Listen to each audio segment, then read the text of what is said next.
The night in Major League Baseball is underway. The Mets are leading 1-0 after 1 at Pittsburgh. However, a weather delay at the start in Philadelphia. The Phils are due to host the Blue Jays. Jays first baseman Vladimir Guerrero Jr. is out for a third straight game with a bad hamstring. Delay at the start for Reds at Nationals. Cincinnati Reds pitcher Hunter Green will have another elbow surgery next week. Rain delay at the start for Braves at Yankees. The news on the Yankees that left-handed pitcher Carlos Rodon will start AAA rehab on Saturday after the elbow problems.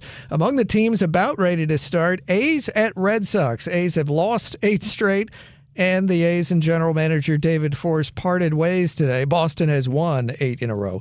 The Kansas City Chiefs say quarterback Patrick Mahomes will likely miss their preseason opener. The Titans gave guard Peter Skoronski a 4-year contract extension. I'm Steve DeSager. Elijah, put the camera on me.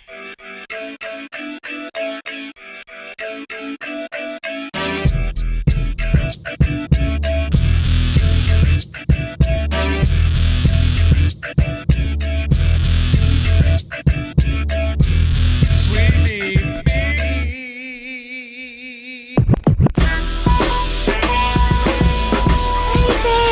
Can this sports writer and this sports fan share a radio show without driving each other crazy? Now, live from the Fox Sports Radio studios, here's Fox Sports Radio's Odd Couple, Rob Parker and Kelvin Washington. Password. Ack, a dack, a ack. Enter, brother.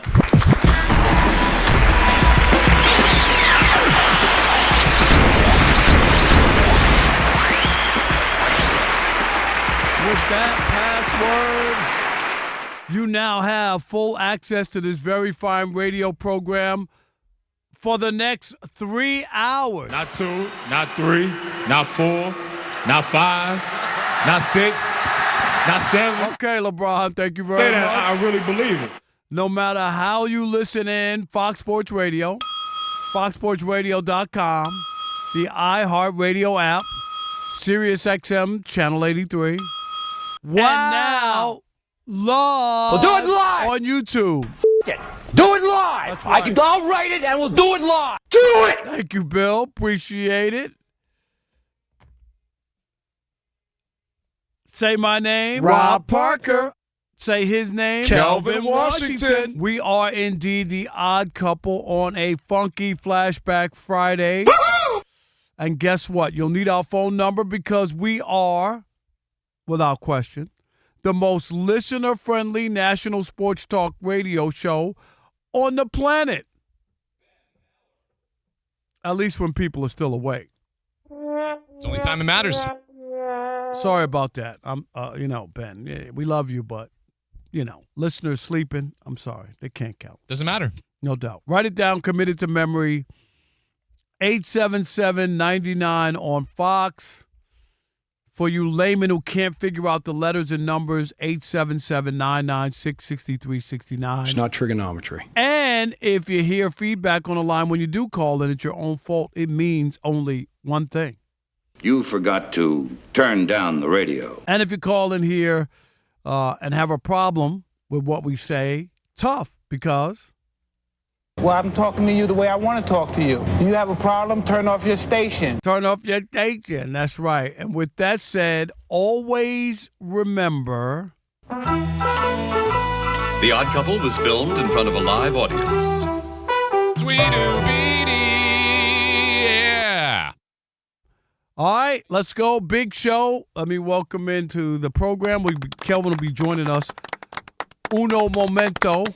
You didn't know I was bilingual, did you? ¿Cómo estás, That's Senor right. Rob? There you go. I got that going on, so we'll do that and much more. A lot to get to today on this Funky Flashback Friday. Always remember to be sure to check out our YouTube channel. That's right. You can watch us live right now. You can see the white Fox Sports Radio Adidas jacket I got on, right? Not bad. So nice. Is it popping on the camera? The off-white? There you go. Very Little nice. baby blue. There you go. Little baby blue. Just search Odd Couple FSR on YouTube. Hit that subscribe button.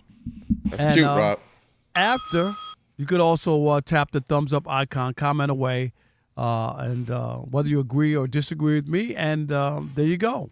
Again, search And check out Odd Couple FSR and subscribe. All right, let me welcome in my co-host. Yes, sir. Kelvin Washington. No doubt. How are you? Happy Funky Flashback Friday. I like that. Is that a new? I like that new pullover, man. Yeah, this one is a regular, just a jacket, light jacket. Yeah, okay, nice. just a jacket. Nice I like colors, right? Very nice. Yeah, that's nice, man. I tell you what, when you do your alleged, I clean out, I get rid of everything. I don't know how many pullovers, jackets, and hoodies you're gonna have to give away. Not 2, not 3, not 4, not 4, I do go not through 5, my stuff. not 5, not 6. I shuffle stuff in and out. I don't. No, I believe you, but I'm just saying you got a gang of the pullover, hoodie, jacket category. Like, I mean, my goodness, you got it on lock, good brother. Yes. But it's fly though. That's sweet, man. So I rock with it.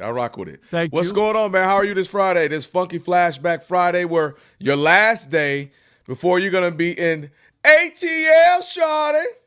Oh, hey, and of course, what? A little bit up. Of course, today started with the news from the Negro League Baseball Museum. Racist. No. Oh, okay. No, it really was the Negro Leagues this time. Oh, It okay. really was. Yes, Yeah, it really was. With the announcement of the, they have a Hall of Game class, former players, and I'm getting an award as an innovator for starting MLBBro.com. Why, Rob? Because you need to know. No doubt about it, because you need to know. And I want to say this. You know, a lot of good stuff has happened to me, and you know that. That meant so much to me. It really, really did. Like to put that together, to make it happen, and then for it to become, like a part of the fabric of baseball, and for the Negro Leagues Baseball Museum to say, hey, that was innovative, it was much needed, and we want to honor you. So the big date is September 26th, a Saturday night in Kansas City, a big presentation, so I'm thrilled. And because of that, we're going to have Bob Kendrick, who is the president of the Negro Leagues Baseball Museum, later on in this first hour. He'll tell us all about who else is getting in, the former players. And if you want to go down to the museum, if you've never been, here's a chance to go and all that. So I can't wait to do all that and much more. Hey, congrats, brother. You've been covering the league for 4 decades. We know you love football. That's what we're getting ready to talk about, basketball. But we know baseball is your baby. That's my baby. So that's awesome. And we know how important the Negro Leagues are as far as telling the history, reminding folks about our history and how great we were and how we didn't get a chance to play for so long. So we started our own thing, dominated there, and then, of course, obviously got into the league and have been dominating there as well. But we got to make sure it's important that we tell those stories. So shout out to you. Shout out to the Negro Leagues as well. And that's an honor, brother. No doubt. I'm very, very humbled by the whole thing. So here we go. All right, great show. Let's do it. Let's welcome in the Odd Couple crew. We wouldn't be able to do this fine radio program without them. Alex is our engineer. Pay no attention to that man behind the curtain. One more time. Pay no attention to that man behind the curtain. Love it. And Mike Gonzalez is our producer in for Rob G. That's right, Gesundheit. Mike, what's up? What's going on, guys? Happy to be here. First time producing our show. What shows do you produce on the weekends? They've moved me around quite a bit, but I've done Jonas's show, Dan's show. I never missed that show. Go ahead. Stop it. We know that. I get to do a countdown in the mornings. Never missed that weekends. show. Go ahead. Hey, you know what? Hey, Mike, let me tell you, Rob, let me tell you a fun fact about Mike. Don't ever give him your credit card. He's going to pass it around to everybody, and next thing Mike, you know, you just spent $127 on Starbucks when I thought it was just going to be me and Mike. I thought we had our own thing. And then it was something Mike bought for everybody at the station. He came back to me. He was like, is the order right? I said, it ain't right for just me and you. I would like some clarification on that. That was not my doing. I'm not going to name any names. I'm not going to. Oh no, we name names. Somebody knew. No. Somebody Ain't knew no unnamed sources. And they were like, "Oh yeah, give me a coffee. Get me a coffee." Listen, word spreads around quick here, so Kelvin's I don't know. buying. They were like, "Kelvin's buying." Hey Mike, Rob wasn't here that day, so I can't blame Rob because it has Rob Parker written all over it. I was not here, but he was not here that day. And last point, remember when your parents, Rob, they would say, I don't care. Like, oh, my friend took my ball or no. It's your ball. Bring it back to home. Right. It was my phone I gave to you. You bring it back for the order, not you and 20 other people. There you go. You are no longer on Starbucks duty. Kelvin, thank you for the coffee. There you go. Steve DeSager's at the anchor desk. Steve will keep us updated throughout the program. And, of course. Never heard of him.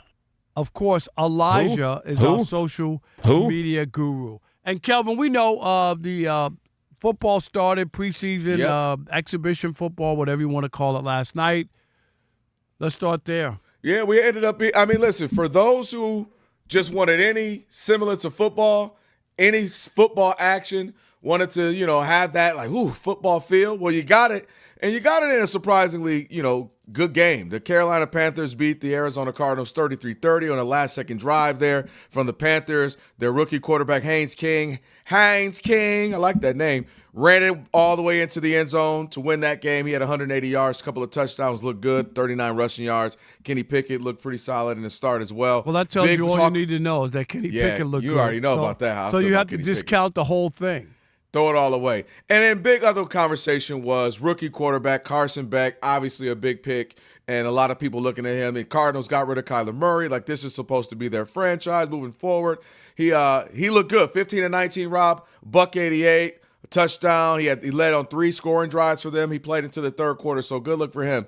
But the walk away, the conversation really is, surprisingly, a lot of people, like, you know how it goes. Nobody was really texting about it. I didn't really get too many crazy, you seeing this. And the conversation becomes, where are you with the preseason? You in? You excited just to take any little, like I said, semblance of football? Does it matter to you for the teams, or is it a kind of a waste of our time and effort? I'm out on preseason football. I'm sorry. The coaches are out on preseason football. Go look at the Rams and these other teams where they don't play their players. They don't even care. So if they don't care and you could have a regular season and the Rams are the favorite and they're not playing their people, why in the world would I care? I don't care. It doesn't mean that I can't watch the highlights or we need to talk about it or something. Right. But am I invested in it? Am I going to break my neck to watch preseason football? I don't know. Kelvin, I've been covering the NFL since 1987. I've been to plenty of preseason games, and they are boring. Football is a great, exciting game. Preseason football is awful. No thanks. No mas. Not interested. I'm just not. It doesn't move the needle for me. And the only people who are really got their eye on it, if you bet last night, and if you're into gambling, they might have bet it last night because they just want some action. They can't wait for the season to start. But Kelvin, if you take something away from it and you want to tell me that Kenny Pickett now is a viable quarterback because he had a great preseason game or buy into any of that, I just can't.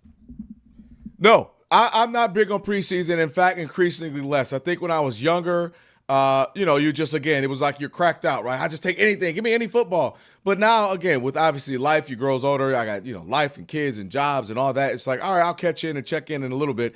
And I think also, Rob, we have too much evidence over the years where teams used to go back when remember it was 4 preseason games, and teams would go 4-0. And you're like, oh, shoot. And then it's the Lions, and they end up not winning anything. That year the Lions went 4-0, and they went 0-16 that year. Yeah, whatever, Rob. I know, okay? I know. Saying.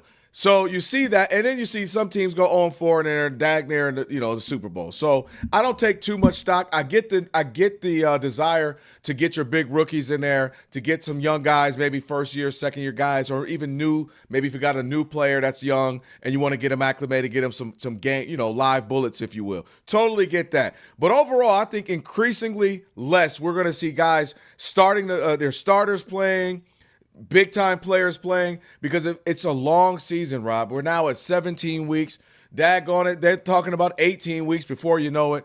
And I think coaches are just saying, man, I got to have my guys as healthy and as ready for the regular season as possible. Now, with that may come some rusty week 1 and 2 games, right? Where teams get a little more acclimated now. You'd rather be rusty than injured, wouldn't you? 100%, right? So I think you're going to see, we've seen it over the last couple of years, teams a little rusty, still working through the kinks. Offensive line aren't quite as in sync as they normally would be. I think you'll see that. And so, I don't pay much attention to it, obviously. And, you might get a game of here too where a starting group plays a couple of drives, and that'll be fun to just see some bigger names. But for the most part, I'm not into it, and you're not going to see that. And last point, the interesting thing about it, Rob, is we've talked about this the last couple of years that I've been on this show. You know who acts like it is the regular season?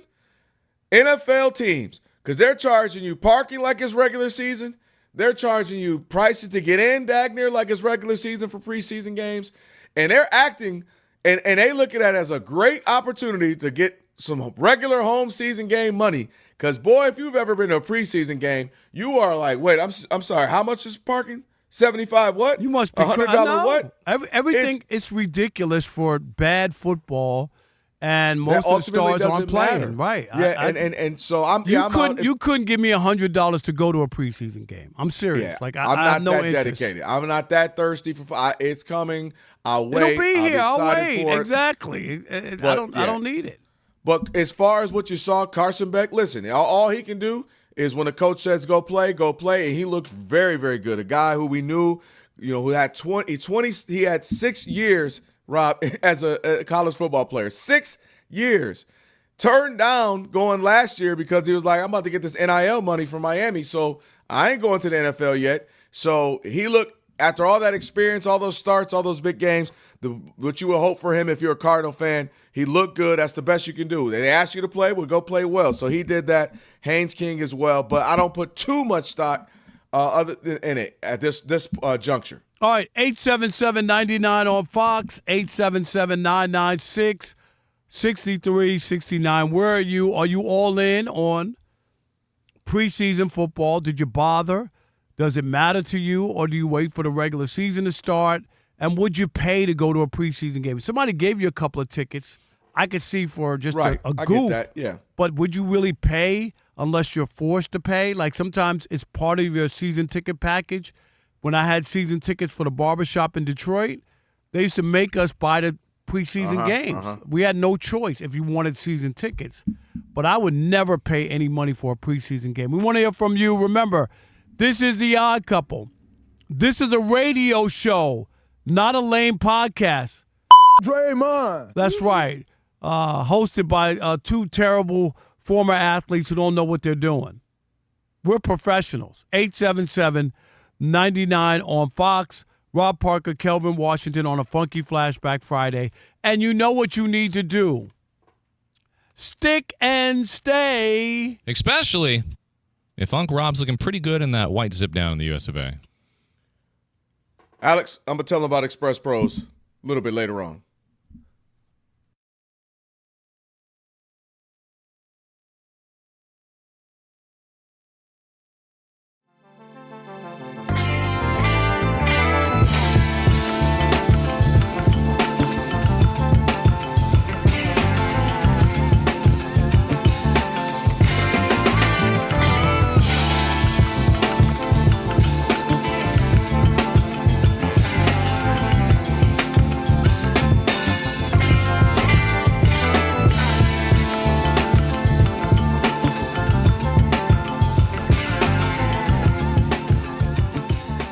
The latest installment of the NFL Top 100 was released overnight, and it was ranked 40 through 31.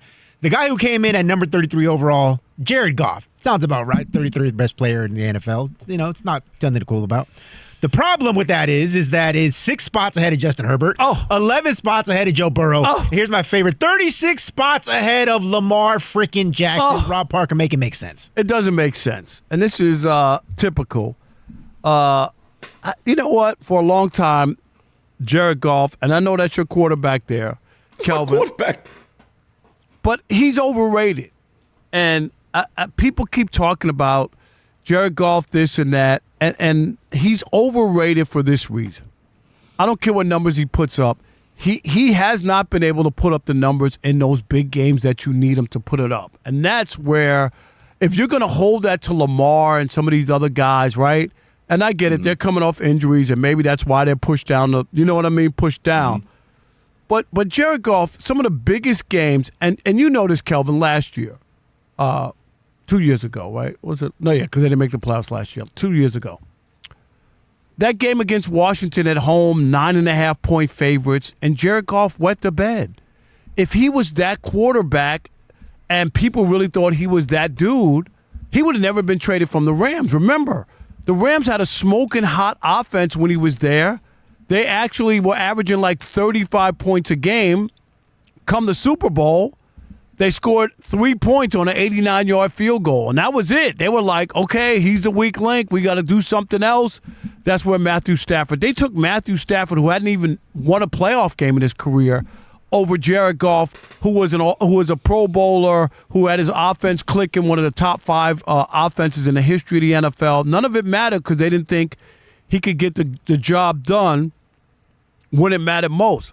Last year, if you remember, they played the Minnesota Vikings, Kelvin, against a third-string quarterback, and he threw, 4 picks? He was awful in a game the Lions had to win, if you remember that. That was another one of those moments where Jared Goff turns into Jared Tennis, and he's just no good. And that's why when you look at these lists and people prop him up and they look at some stats and all that, I don't buy into him. I think he's a good quarterback, middle of the road, but I don't think he's an upper echelon quarterback. Man, he is ranked 33rd. He's ranked, depending on which one you're looking at, about the 8th best quarterback.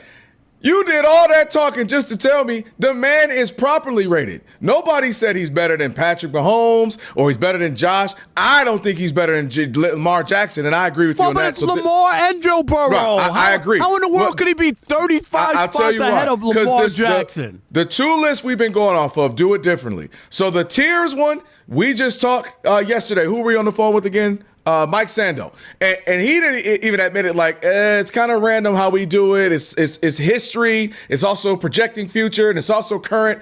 The top 100 is based simply off who had the best year, who was looking good last year. So that one I can get with because it makes sense. But they didn't even make the playoffs last year. I mean, that's right. The other but they were 9-8, and his stats were his stats were. If I told you his stats, you would think he was in the MVP race. No, but 34 touchdowns and 8 interceptions. Okay, but 4,500 yards. Anybody else, that is an amazing season for them. But when did he get the numbers? When the games that mattered, they lost to Minnesota at home, and then they lost to a third string. Go look at the numbers in the 2 biggest games of the year. Looking at and I'm telling you, the man put up crazy numbers. So he, to me, is properly rated. Jared Goff, what he has done over his career specifically with, if you even want to include the Rams, it's more incredible. The man has been to a Super Bowl. The man has been to an NFC Championship game, which we all agree they should have won against the 49ers. Credit the 49ers for taking that game from them. And how long did you cover the Detroit Lions? 20 years. 20 years. And if I told you that you'd have a quarterback who will be 48, 33-1. 48, 33-1. What's his record? That dude has had a very good career. What's his record in the postseason when it matters the most? With the record of the postseason when it matters the most, he's 2-2. Yeah, and the biggest games he had 2-2 in the postseason. He hasn't been there. Matthew Stafford didn't even win a game in the postseason. That game, Stafford. That game against Washington is okay. That game, you too. That's his game. That's his career. That's what they got him for. That was Dan Campbell's game. That's what they got him for. That was not Jared Goff's game.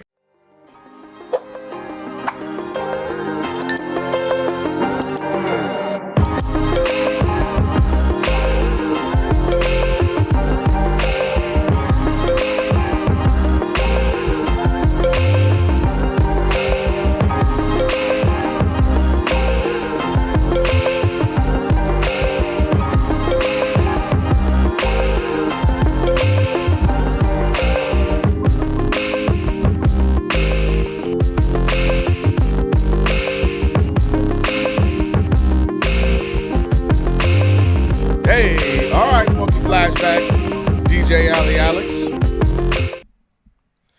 It is the Odd Couple, Rob Parker, Kelvin Washington on a Funky Flashback Friday. Still got a lot going on today. We got Shekel City coming up in here in a little bit. We got Bob Kendrick, who is the president of the Negro Leagues Baseball Museum, going to join us here in about 5 minutes or so. Looking forward to that. Rob obviously got some big news. We talked about it a little bit, but we'll update again. If you missed it, next hour, Sean King. Finally be down with the King. Haven't talked to him. We're good. It's been a while, quarterback. It has been a while.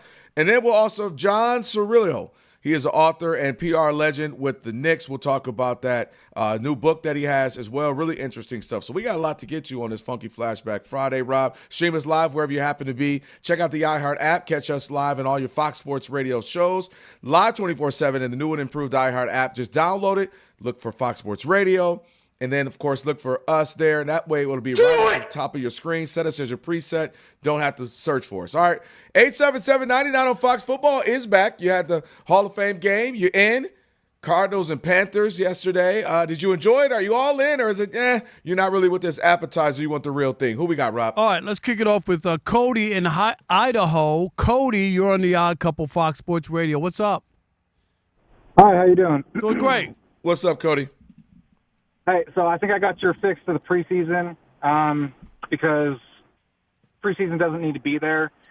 So, except for maybe the first game. First game, the teams put their players in, the ones that they want to see, or just play like you're playing, get the practice out of this, get that rust off of them, and then the next week the season starts.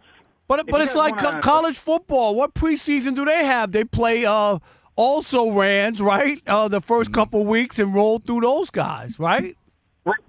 Correct. And then also, if you want to see what your other players can do, just go and do an exhibition practice with another team like they do like they do the preseason practice.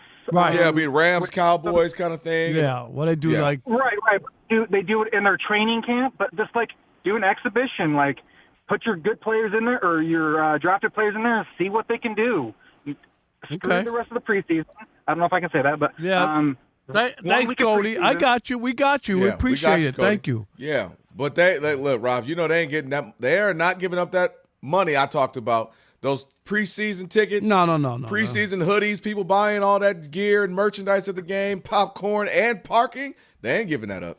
Al in Houston, you're on the Odd Couple Fox Sports Radio. What's up, Al? Hey, how y'all doing today? Doing great. Good, Al. Appreciate the call, brother.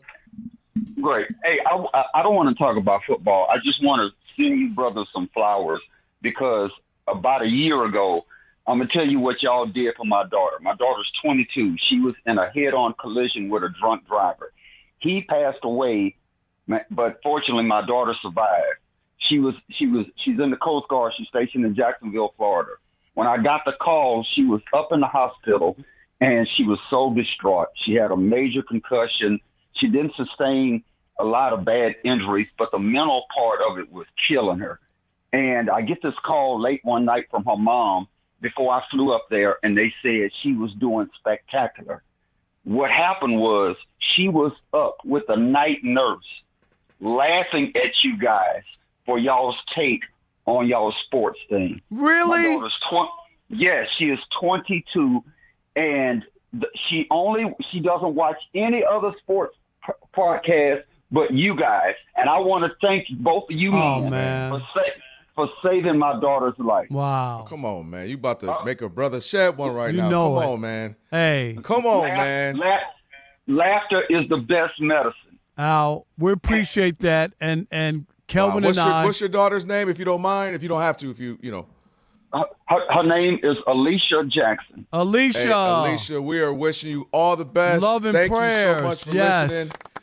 And God be with you in your recovery and everything. Kelvin and I, we strive, Al, to be fun and informative. We're not going to be like some numbers-heavy sports talk show. We make it light.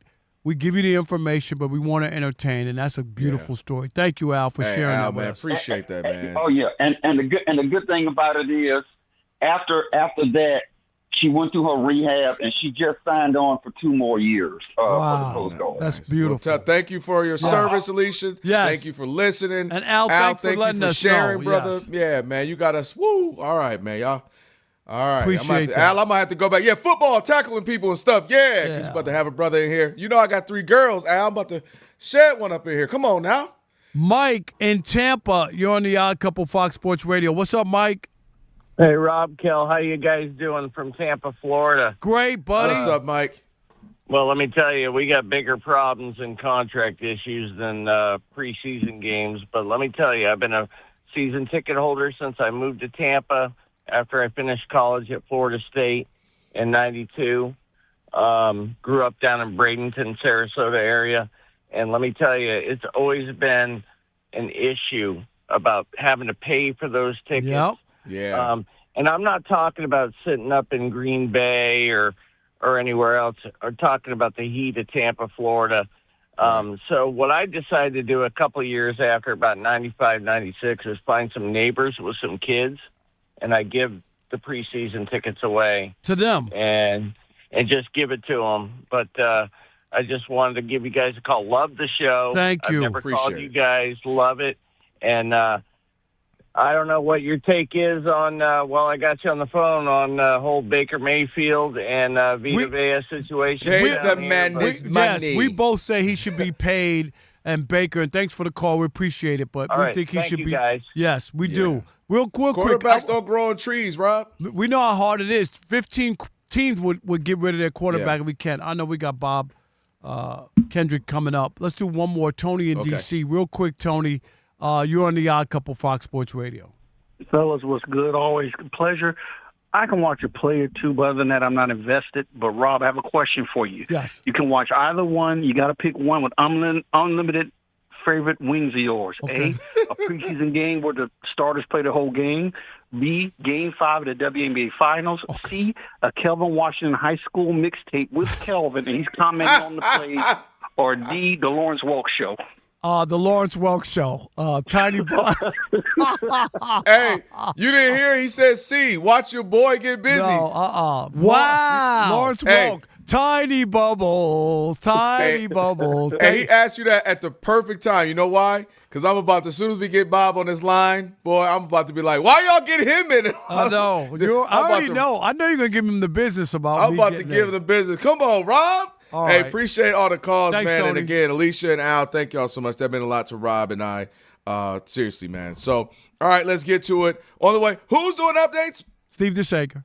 Steve DeSager. We'll get to Steve in Bob Kendrick after Steve. Get you updated. Hey, Steve. Hello, we have 4 rain delays going on in Major League Baseball tonight. The Mets did start at Pittsburgh. They're leading 1-0 in the top of the third, and then the rains came, so a bit of a delay there. And 3 others not yet started. Blue Jays at Phillies included. Jays first baseman Vladimir Guerrero Jr. out for a third straight game with a bad hamstring.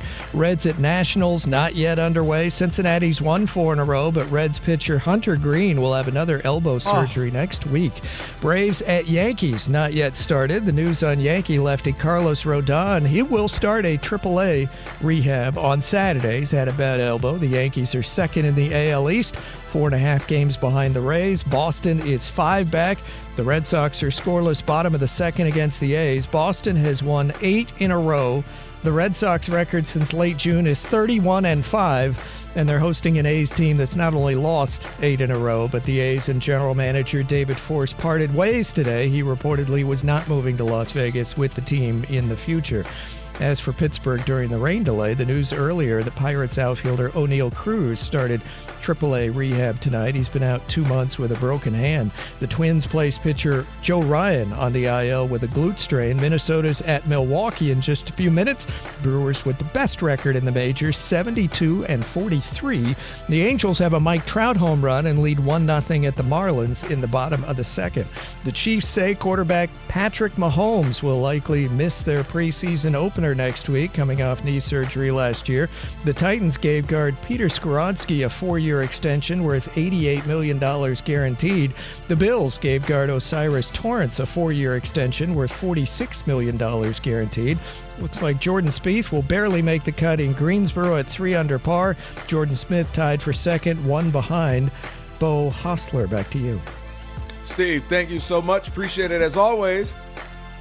Our couple, Rob and Kelvin, on a Funky Flashback Friday, joined now by Bob Kendrick, president of the Negro Leagues Baseball Museum, and a man who is audacious and crazy enough to say, Rob, we want to honor you, Rob Parker. Rob What's going on, Bob? What's happening, y'all? How y'all doing? We're doing Good. great. I told Rob I had to give you the business. I'm like, y'all sure? Did he bribe you? Did he put some stuff in your back pocket? Like, here's a couple bucks, Bob? No, man, we are thrilled to welcome Rob back here to the Negro Leagues Baseball Museum, and very honored that he accepted our invitation to receive the J.L. Wilkinson Innovator Award. This is the second year of this award, but it means a great deal to us because it's important for us to highlight the leaders and innovators that made Negro Leagues Baseball so special. And of course, the work that Rob has been doing over at MLBBro.com certainly warrants. Now, again, I saw he gave the credit to the staff, and I'm going to give the credit to the staff, too. But somebody got to accept the award. That's right. And guess what? I will be in Kansas City on September 26th, and I will be there to pick up that award, and I am thrilled to death, and thank you so much. But, Bob, I'm not the only one being honored. Can you please tell us about the other players who will be honored and about if people want to come to the ceremony and all the other highlights that come with this? Yeah, no, it's our annual Hall of Game ceremony. And of course, fellas, we created the Hall of Game back in 2014, and it annually honors former Major League greats who we believe played the game the way that they played it in the Negro Leagues. So you played it with passion. You played it, obviously, with high skill, but you also played it with a little swag. Yeah, now you have to have that if you were going to play in the Negro Leagues. Yes. And so this year's class is exemplary, even though they're maybe not as big a names as some people would think about. But, man, they were outstanding ball players, and they should be recognized, and that's exactly what we're doing. The great Ralph Garr, the Road Runner, is coming to town to be part of the Hall of Game ceremonies. Sarge, Gary Matthews Sr. will be here.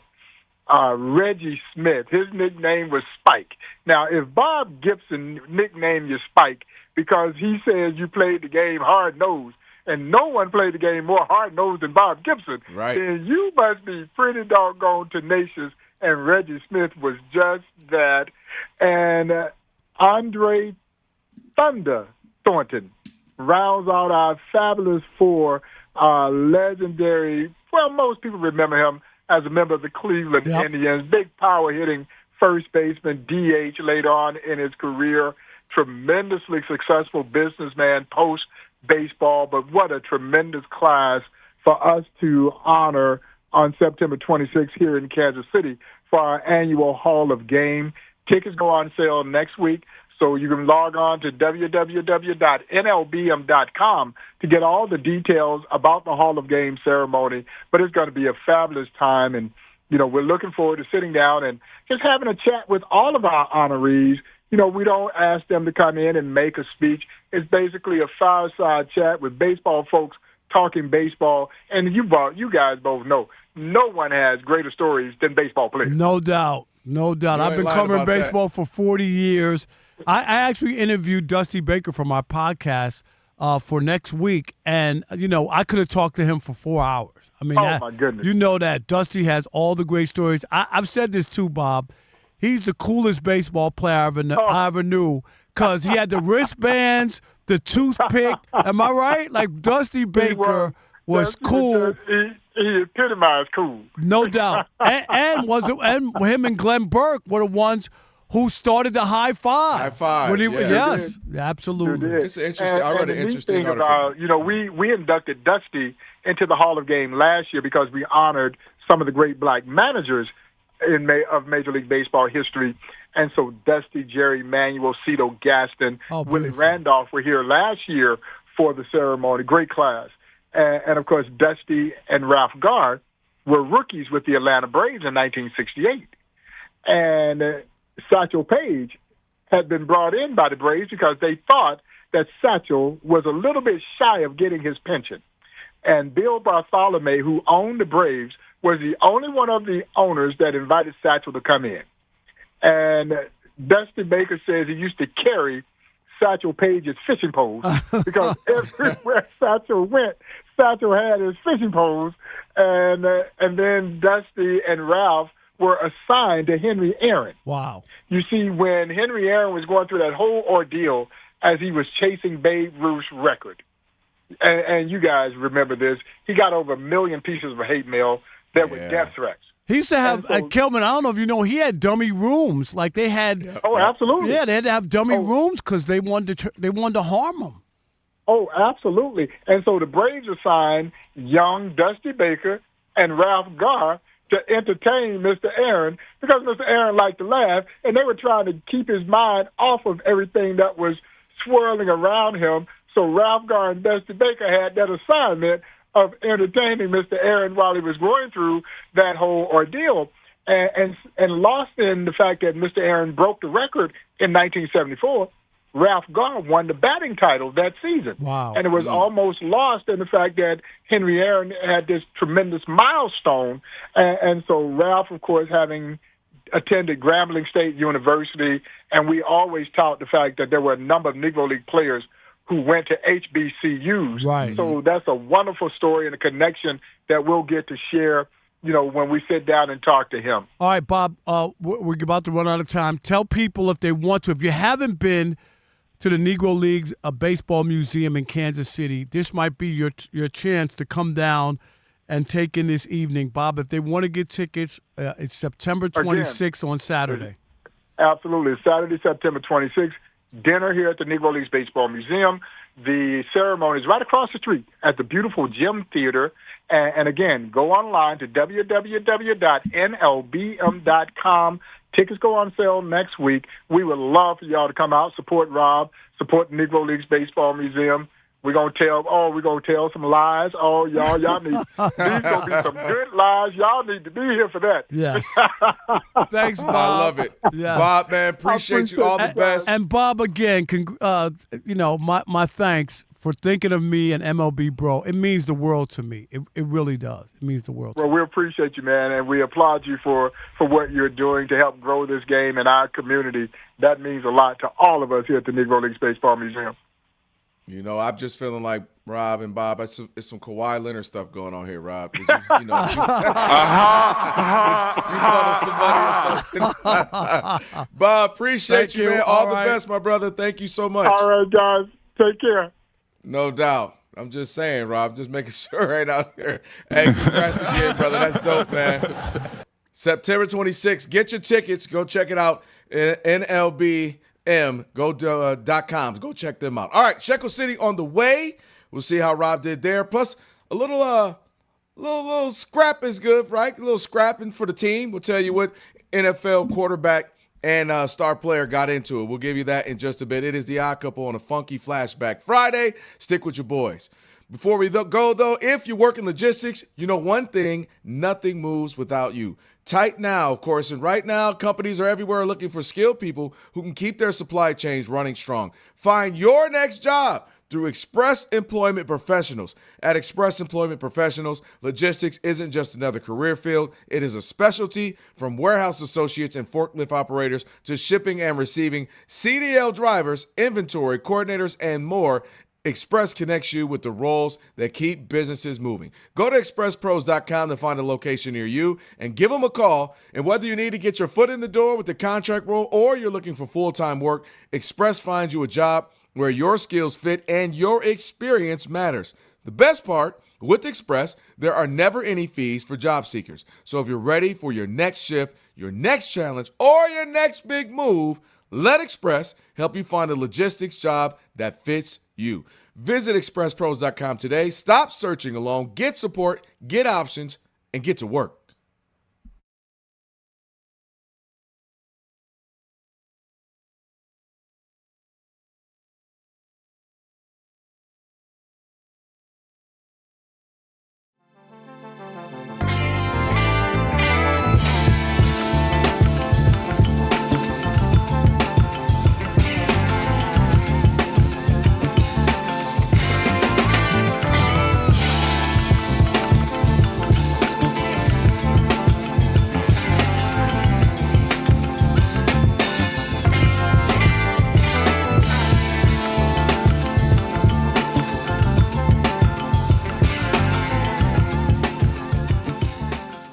Mike Trout, of course, multi-time MVP, multi-time All-Star, a shoo-in for the Hall of Fame. Right? I can say that here now. Like even Rob Parker, who has the highest standards of any voter in the entire because network. I've turned in a couple of blank ballots. Yes, the last most few recently years. as well. Mm-hmm. And Mike Trout is absolutely 1,000% a Hall of Famer.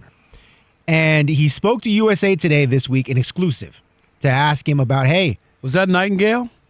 I don't think it was Nightingale. Okay. Oops. Sorry about and they asked him about, like, hey, your team once again is in the cellar, once again became a seller at the deadline. Mike Trout had this to say about it. Quote, obviously, what was happening the last few years was not working. Just change it up a bit. If you look where the team is now, I think it was the right move. So Mike Trout, in no uncertain terms, comfortable being an also-ran, comfortable being at the bottom of the American League, comfortable just playing out the string. I don't like it. I don't like it. And you know what's bad about this too, Rob G and Rob Parker? They had him in the meeting. Like, hey, he was in there sitting in the war room, if you will. Like, he should not be okay with this, with the ineptitude of the franchise. He should not be in the war room like, yeah, we really bad. Well, okay, we'll trade everybody and do this. I guess we'll be bad again another year. Like, this doesn't make any sense. It's very frustrating for a guy who's an amazing talent. And I will use the word complacent. I think he is complacent. I think he's just like, hey, I'm in LA, but I'm not in LA. I'm not a Dodger, right? I'm in Anaheim.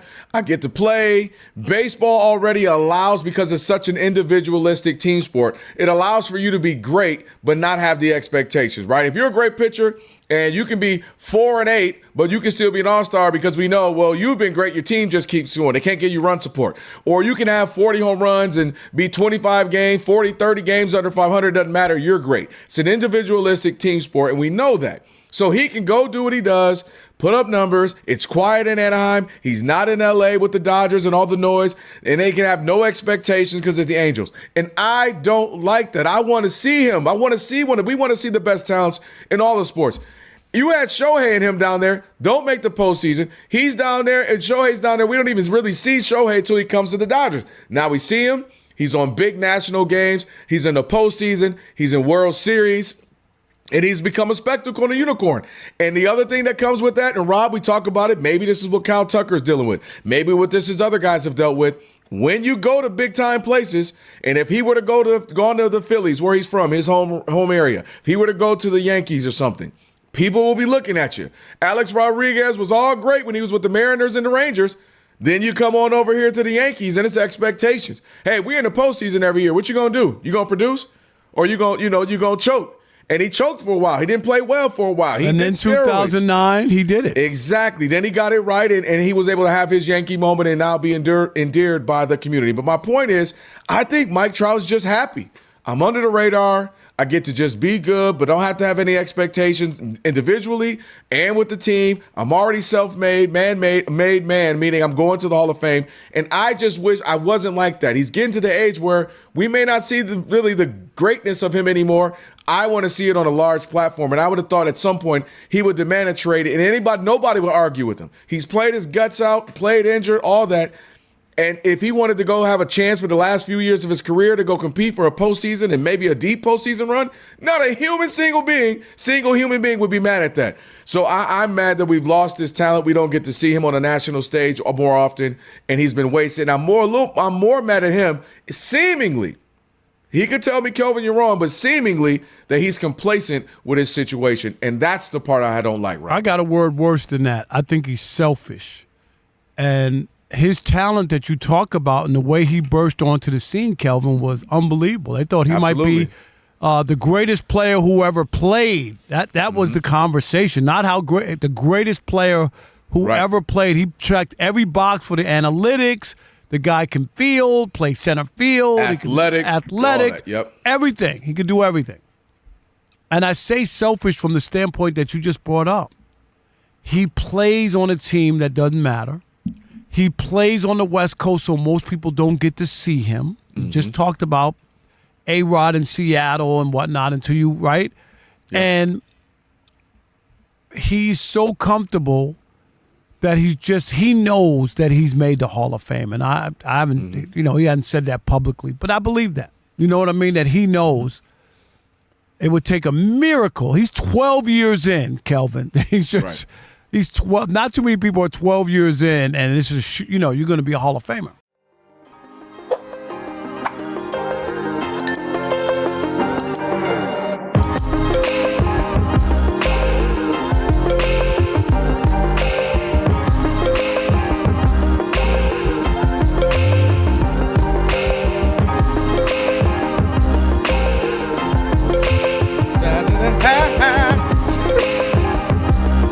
It is the Odd Couple on a Funky Flashback Friday. A big shout out again to Bob Kendrick, who is the president of Negro Leagues Baseball Museum. Shout out to you, Rob, again, being honored there as well, September 26th, NLBM.com. Get your tickets. So that was pretty cool, man. I already know y'all going to be telling some stories, boy. Yeah, I can't wait. You can't get a bunch of old black dudes together. But let me tell you this. So Bob Gibson, right? But let me tell you, for that dinner, you already know with that barbecue down in Kansas City, you already know what kind of meal it's going to be. Oh, God. Oh, God is right. And thank God I'll be off the diet. Oh, yeah. Oh, yeah. Listen, we would have made I'm off you the break diet the diet. Monday, when I get down to Atlanta. What you going to be like. By the time I see you, when am I getting in? Wednesday morning, I don't know what you're going to be looking like. I'm going to be a mess because I'm celebrating this whole, award. I'm going to start on Monday when I get down there. You can imagine. So yeah, for sure. All right. Still a lot left in the show. By the way, if you miss any of today's show, don't worry about it. You can catch the podcast. Search The Odd Couple wherever you get your pod. Please follow it. Rate it 5 stars. Give us a great review. We always appreciate it. And search The Odd Couple wherever you get your podcast. You'll find it. And then Mike G is going to put up a best of version and a full-length version when we get done with all this yakety-yak. It's time now for Shekel City. Welcome to Shekel City, the home base for Rob Parker's daily picks against the spread. There you go. Last night, don't forget, I only had the one game. You remember all the games were started? Yeah, that's right. So I was 1-0 last night. I'm now there you go. 197 and 177 total. Okay. So 20 games over 500. Here we go. Now, the Dodgers have lost 6 in a row. I got the Dodgers minus 1.5 in the desert against the Diamondbacks as my best bet. They got to win. I'm just going on like they got – they're going to lose 7 in a row? The Dodgers the struggle bus right minus 1.5. Tigers are in Seattle. No, in San Francisco taking on the Giants. Giants are bad. I'm going to take the Tigers minus 1.5 in the Bay Area. And the Mariners are hosting the Tampa Bay Rays. I got the Mariners plus 1.5 home underdogs over the Rays. So Mariners plus 1.5, Tigers minus 1.5, and the Dodgers minus 1.5. And remember, Kelvin. What's that? I'm not telling you who to bet on. Whoop-de-damn do. Thank you, DC. I'm telling you who I bet on. All right, there you have it. We were talking about this at the beginning of the show. You know, we got preseason. You guys, teams are gearing up. You got training camps and all that stuff, and just getting ready for the real, actual football season to start. We had a nice little scuffle, or not even, I won't say scuffle, but just a little. Anybody's eye socket got knocked out or no? Nobody got punched up for real. But Kirk Cousins, Max Crosby getting into it with the Raiders. Basically, he gets sacked, but Crosby kind of, he didn't do anything too hard. But kind of, I guess Cousins kind of felt like his hand got hit. Obviously, a quarterback needs that. You like your quarterback getting into it, trying to show toughness. A lot of the players, coaches said no punches were thrown. We like the little toughness that it showed from Kirk Cousins. No. You got to be careful. If you wind up getting hurt, your whole season is wrecked. You know what I mean? Like, that's really, it's that big. You got to protect the quarterback under all circumstances. I agree. And not to mention when your whole game plan is to have Kirk Cousins as long as you feel needed, could be the whole year, while Fernando Mendoza gets geared up. And because they said they've made no qualms about it. They are in no rush for him. They want to make sure he gets as ready as possible. That's why they got Kirk Cousins. The only way you get ready is by playing. I mean, if he can play, he should play. I don't think that's. I think it's less. I totally get your sentiment. If you can play, there's guys who can play. You just put them in. The only difference, I think, Rob, they have, 30 guys who are like rookie and sophomore guys on this team. They're very, very, very young. And I think they're like, if this were, hey, we got a good guy, maybe our record was bad, but we weren't as bad as we looked. Maybe we had an injury here or there, and now we got a rookie. I think it's a little bit different. They overhauled their whole roster. They are not a good team at all. They know this, and I think they don't want him to get beat up right now while they're trying to figure this thing out. It's your boys, Fox Sports Radio. We are Fox Sports.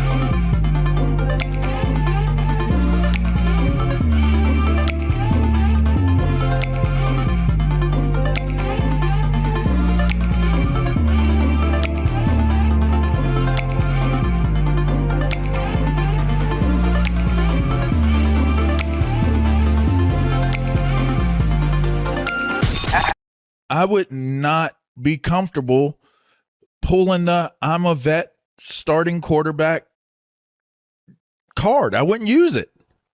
And that's the first thing I thought. I saw him sitting there and I'm like, man, bro, like you're just now getting your extension or whatever.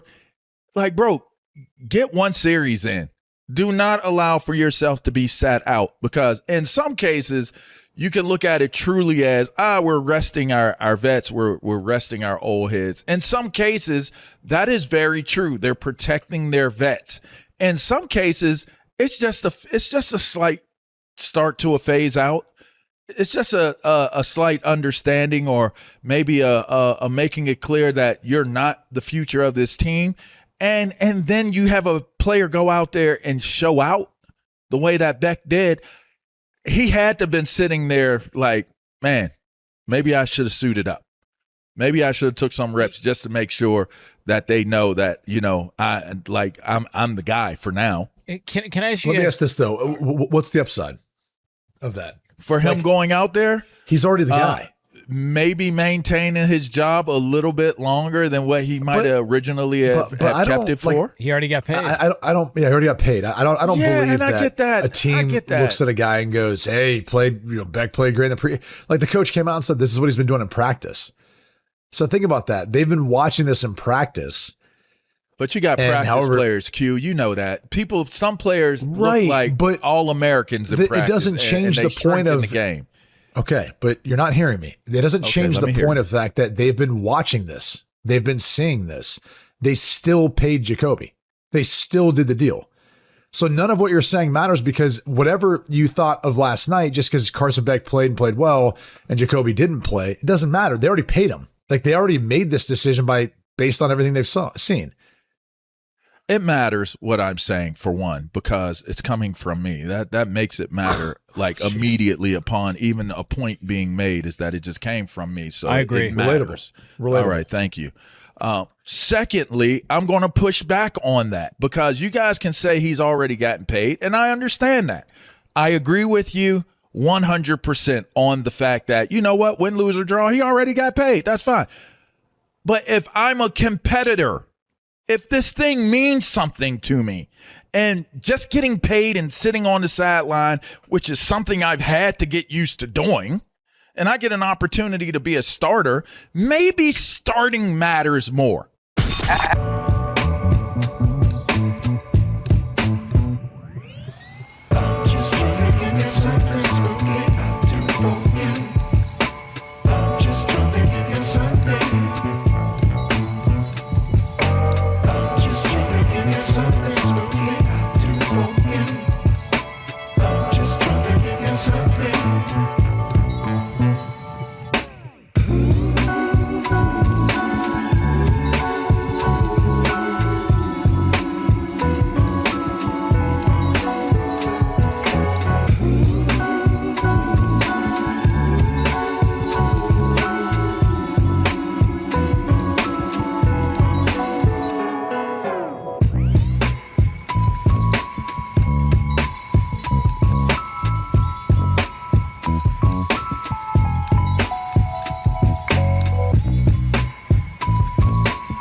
were 4 rain delays tonight in Major League Baseball. The Phillies game is due to get going in just over 30 minutes. Phil's hosting the Blue Jays tonight. Brief rain delay in Pittsburgh. They're back in the top of the third. Mets up 1-0 on the Pirates. After a rain delay just underway, scoreless in the first. Reds at the Nationals. Cincinnati pitcher Hunter Green will have another elbow surgery next week. Braves at Yankees, still in a rain delay at the start. The Angels got an early Mike Trout home run and lead 1-0 at the Marlins in the bottom of the third. Boston has won 8 in a row, and the Red Sox are already up 5-0 on the A's in the bottom of the third. Athletics have lost 8 straight, and the A's and general manager David Force parted ways today. Cleveland leads at the White Sox 2-0, bottom of the first, and the Brewers, with the best record in baseball, up 1-0 on the Twins, top of the second. The Chiefs say quarterback Patrick Mahomes likely misses their preseason opener next week. I'm Steve DeSager.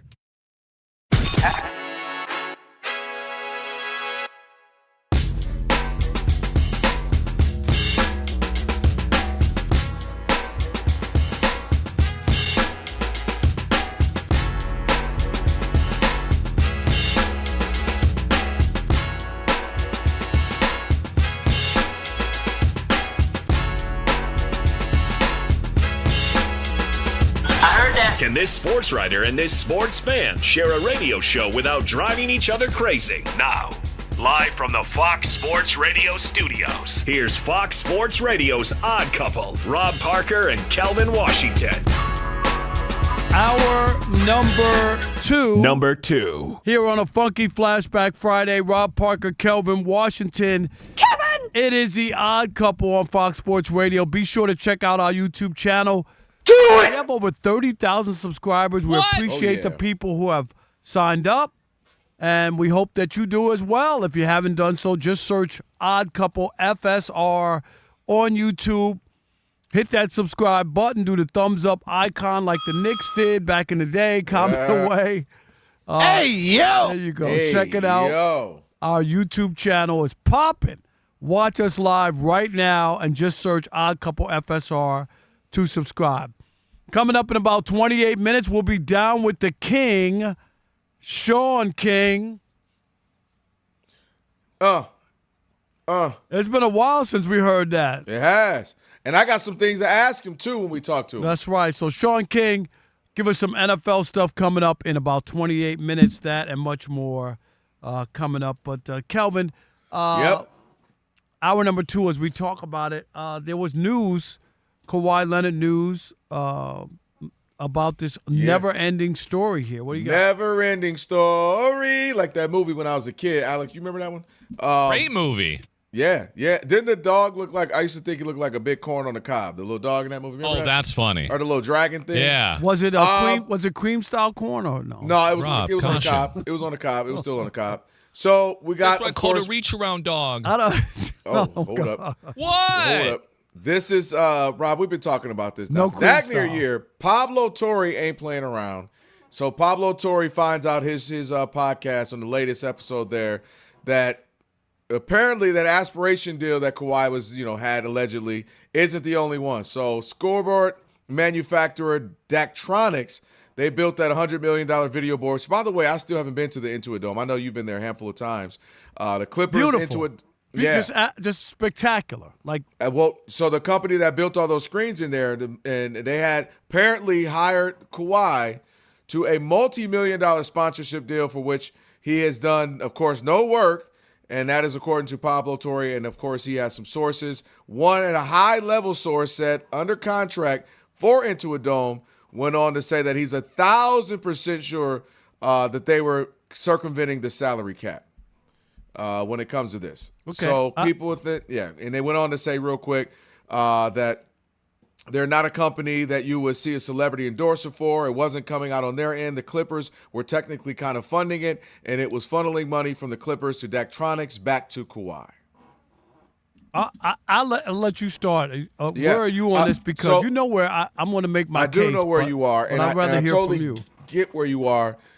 My main issue, to just in a little bit, the contrast that I think of where you're going to go is, if you're Adam Silver and the whole point of the collective bargaining agreement, right? You get the owners, you get the players, they all come together, And we all agree. Y'all say, all right, we all agree on this. This certain amount of money, certain amount of dollars is what you have to spend. I think it's like nearly $200 million or whatever it is. And here are the rules. Here's what you can do. Here's what you can't do. And the point is to make it fair for all teams so that everybody's on the up and up and they all have a chance to compete. And so if you have teams that are circumventing that, and to me, this is where I have issue with Kawhi. If this was just a scenario where he said, hey, I'm Clippers, I want to come back to L.A. I'm from Riverside, which is, right outside L.A., and help me out. And all right, we'll figure it out. Let's get you there. And, oh, yeah, we got this thing, some endorsement. And Kawhi was just kind of, I don't know. He and Uncle Dennis, specifically Uncle Dennis, when you go back to the Raptors, tried to pull this move off with the Raptors. And the Raptors said, no, we love you. We won a championship with you. We want you to extend the contract, stay with us. But we ain't doing no shady stuff. And then for them to just go to L.A. and not just go on the up and up and say, hey, we'll come only if you signed a regular contract with the NBA on the up and up. And then we do some shady stuff. And that's where you get into the aspiration deal. And now we're finding out allegedly about this Daktronic deal. So I feel Kawhi Leonard is absolutely responsible because if Uncle Dennis is representing you, you're all in, you go for this, you sign on, you're getting reaping the benefits for it, and ain't had to do no work.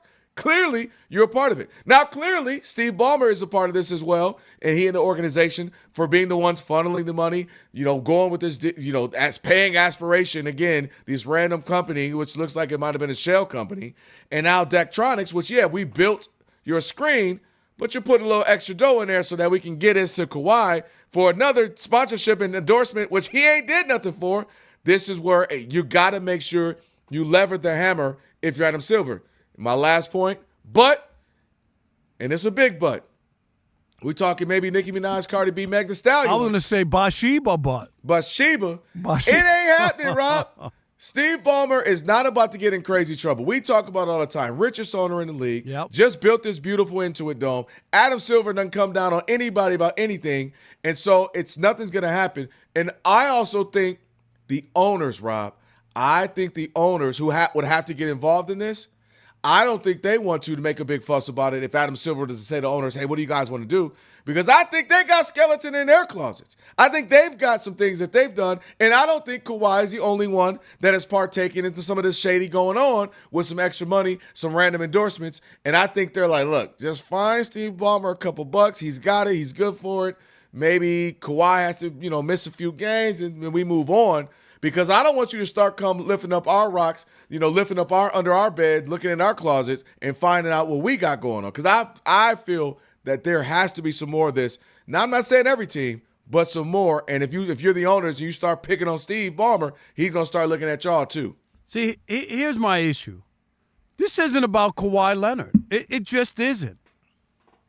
Steve Ballmer and the Clippers organizations are the ones who have to follow the rules. You just brought it up, Kelvin. Kawhi asked for some monkey business with the Raptors. They said no, thank you, but no, thank you. Thanks for the championship, but we're not going down that road. This is not about Kawhi. I don't care what anybody says. I could ask for anything. I could ask Fox Sports Radio to do something illegal. Don't pay me. Pay me under the table, Kelvin, so I don't have to pay taxes. Right? Mm-hmm.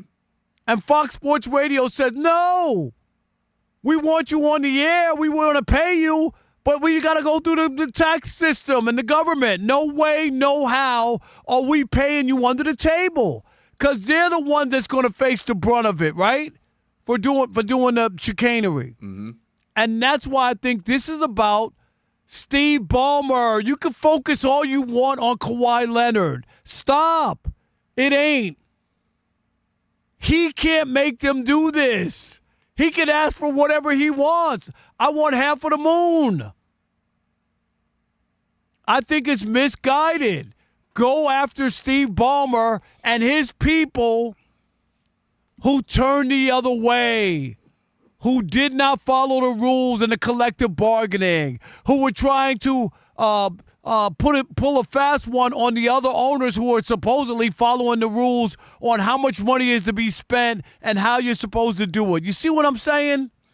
I do, but I and that's where the commissioner comes back. Go ahead. What's the pushback? I'm not. The pushback is it takes two to tango. No. So if I'm asking you to do something wrong and illegal, and you say, "Cool, I'm down," and then I receive said money for illegal activity, how am I not in the wrong?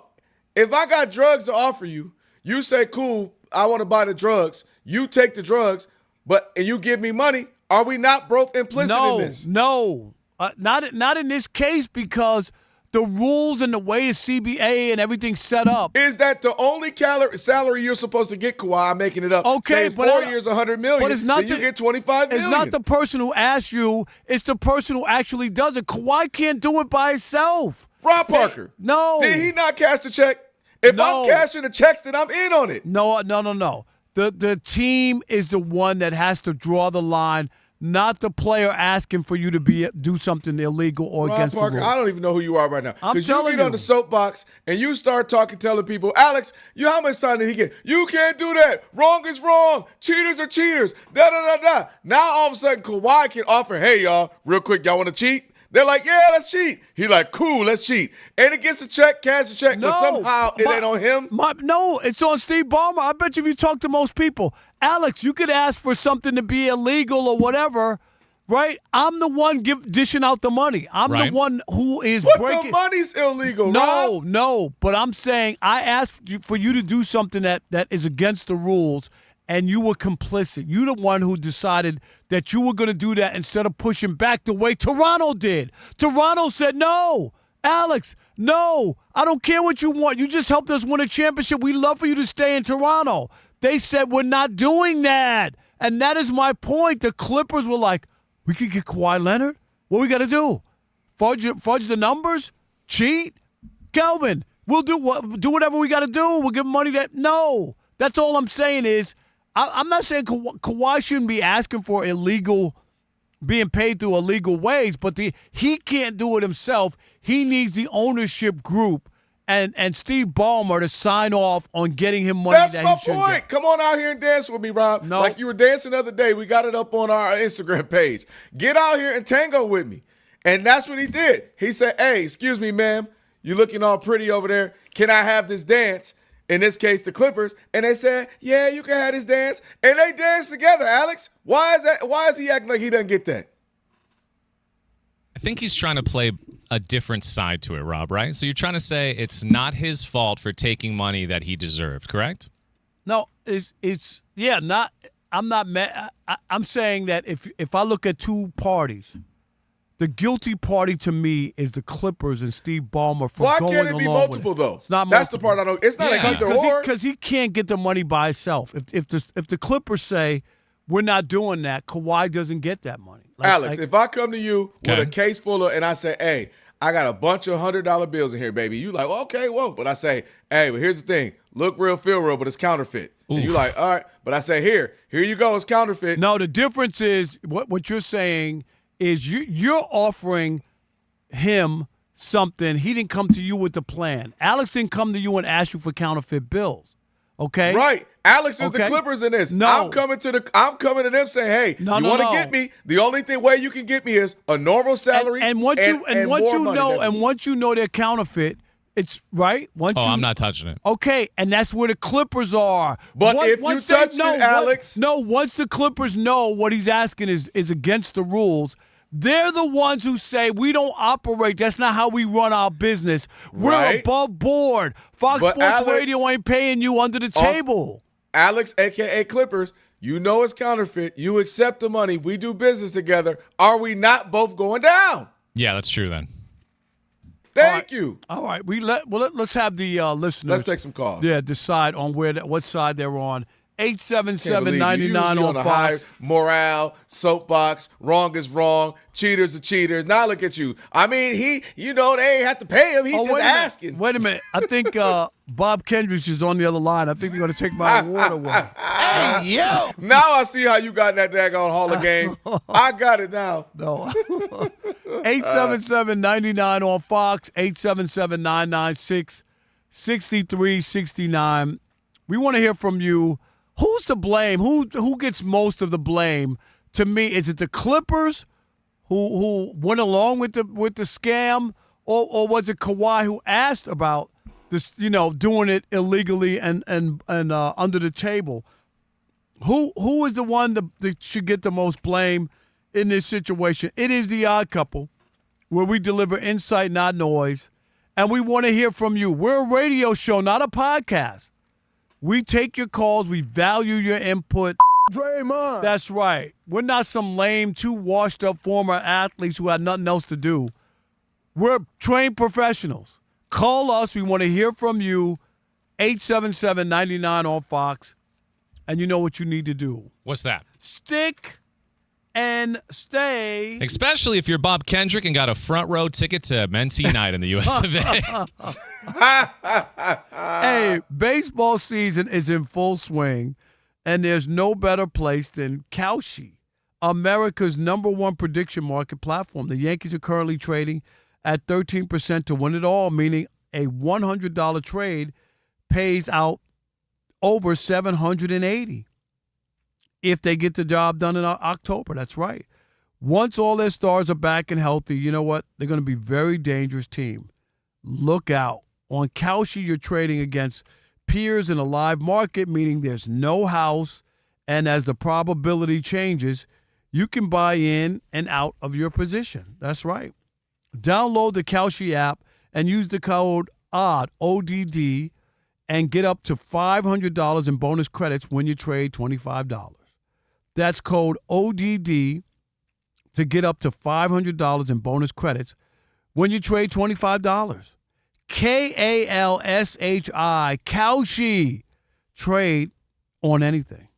Restrictions and eligibility apply. Not available in all states and must be 18 plus. Trading involves significant risk. Consider if it's appropriate for your financial circumstances. Prices and value may differ and some markets may not be active. See Kalshi.com/regulatory for more.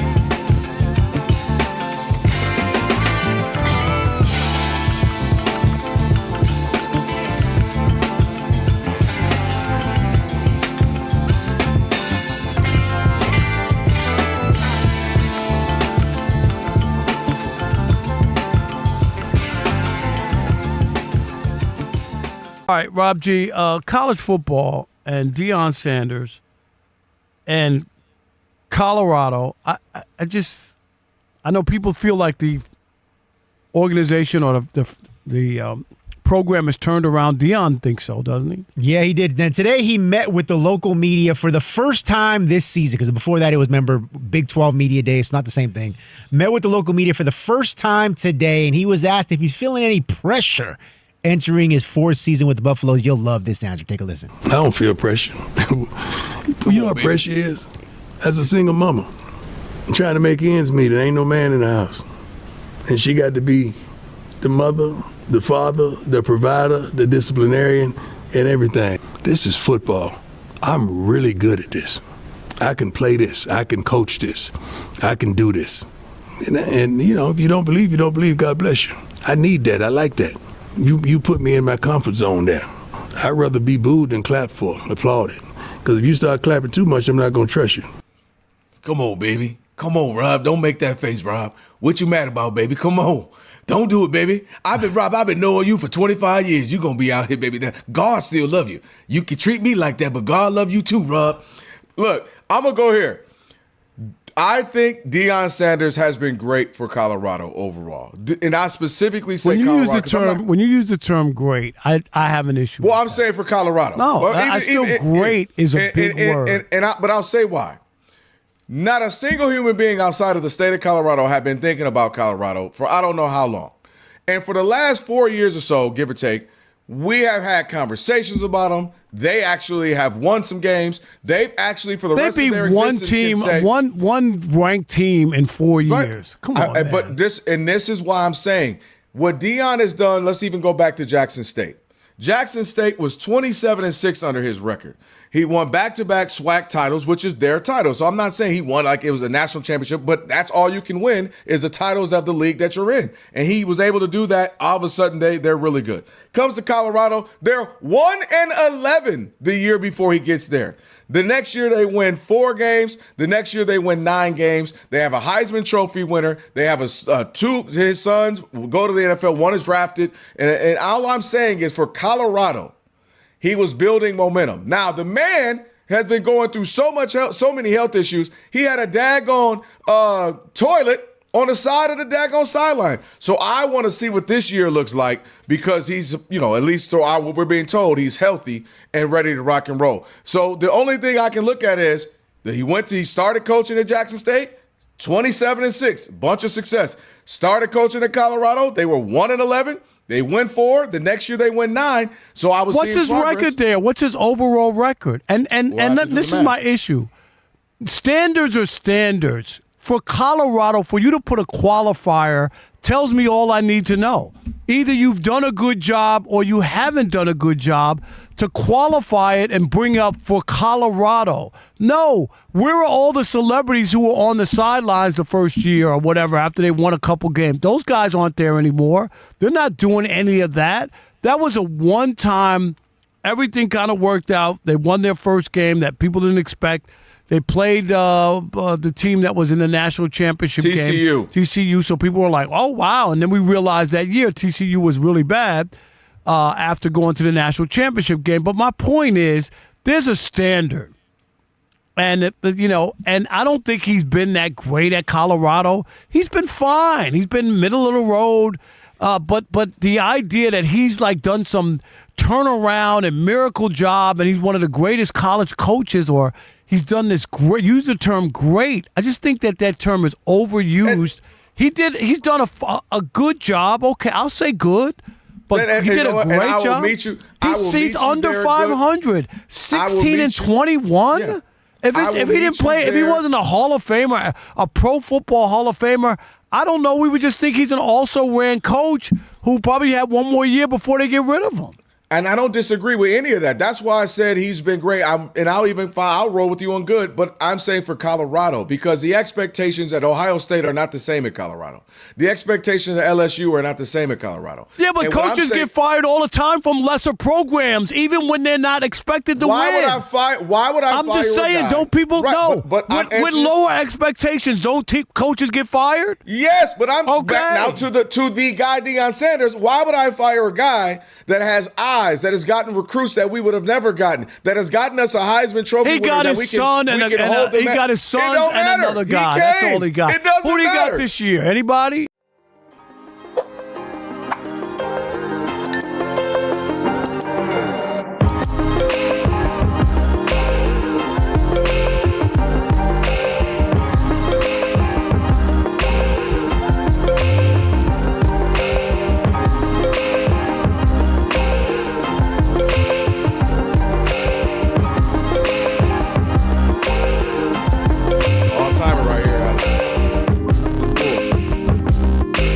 Out here in the West Coast. Alice, I can see you on roller skates doing that. This is a staple out here in the West. Odd Couple, Rob Parker, Kelvin Washington on a Funky Flashback Friday. We're going to be down with the king here. This is the vacation edition of the Odd Couple right here. Oh, yeah, why? Because you're skating up out of here? Yeah, I'm skating up out of here, Yeah, I bet. I'll be back Monday, and then I'll be right behind you out there in Atlanta, man. Should be a good time. I don't know. I'm excited about Atlanta. I don't know, I can't wonder why. I don't know. I was about to say, I will stall him out, Alex. We know the obvious, but you do get giddy. I mean, you lose 40, 50 pounds because of NABJ, largely. Not only, but largely. So it's a real big deal. And I feel the same way. It's so funny. By the end of the week, Rob, I'm always like, all right, yeah, because obviously, I got a wife, I got kids to get home. So I'm like, all right, it's time to, I'm right. And then afterwards, I'm like, maybe I'll take a break. And maybe I want, maybe take a year or two off. By about November, I'm like, when is it NABJ coming? And next year is Houston. So that's another place you want to go, right? Mm-hmm. Yeah, we'll be in Houston. Houston's going to be lit too. Yep. So looking forward to it. Hey, Sean King on the way. We'll be down with the King. We'll talk to him. And catch up. Be good to talk to him. Haven't done it in a while. Stream us live wherever you happen to be in the iHeart app. Catch us in all your favorite Fox Sports Radio shows live 24/7 in the new and improved iHeart app. Just search Fox Sports Radio in the app to stream us live all day, every day. Be sure to select Fox Sports Radio as one of your presets in the iHeart app. It's always going to pop up at the top of your screen. All right, let's get to it, Rob. 877-99 on Fox. Apparently, Kawhi, according to Pablo Torre's podcast, there is another business, Daktronics, that could be involved in some illegal funneling of money to Kawhi. I'm a fun guy. I say, fun guy got to be a part of this this punishment. Rob says it's all Steve Ballmer and the Clippers. What say you? Who we got? Carl in Mobile, Alabama. You're on the Odd Couple Fox Sports Radio. What's up, Carl? What's up, guys? I hope y'all are going to have a great lead into the weekend and everything. I'm glad y'all talking about this. Yeah, I can't wait. Appreciate it, man. Yes, sir. I hate to say this. It sounds like I'm, saying you're both right, but you're kind of both right. But I want to say it like this.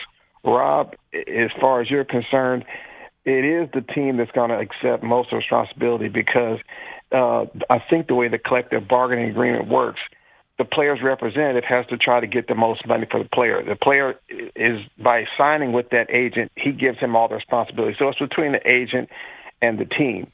Now, as far as Kelvin, where they're both involved, if Kawhi Leonard made money that he did not report to the IRS, the tax, and paid, in other words, he's saying I signed a $100 million contract, and then off the books he got another 20. Yeah. He's in trouble. Oh, that's different, right? Oh, no. He would be that's definitely different. All right. What I also find Carl and Rob interesting in this too, I didn't mention this earlier, is we know he's been doing business with Uncle Dennis for his whole career. He done kicked Uncle Dennis off the team. And I feel like this is one of them, you forever. I love you. You're part of the family. Well, just go sit down for me. It also can be my agent handles all my things. I didn't even know what was going on.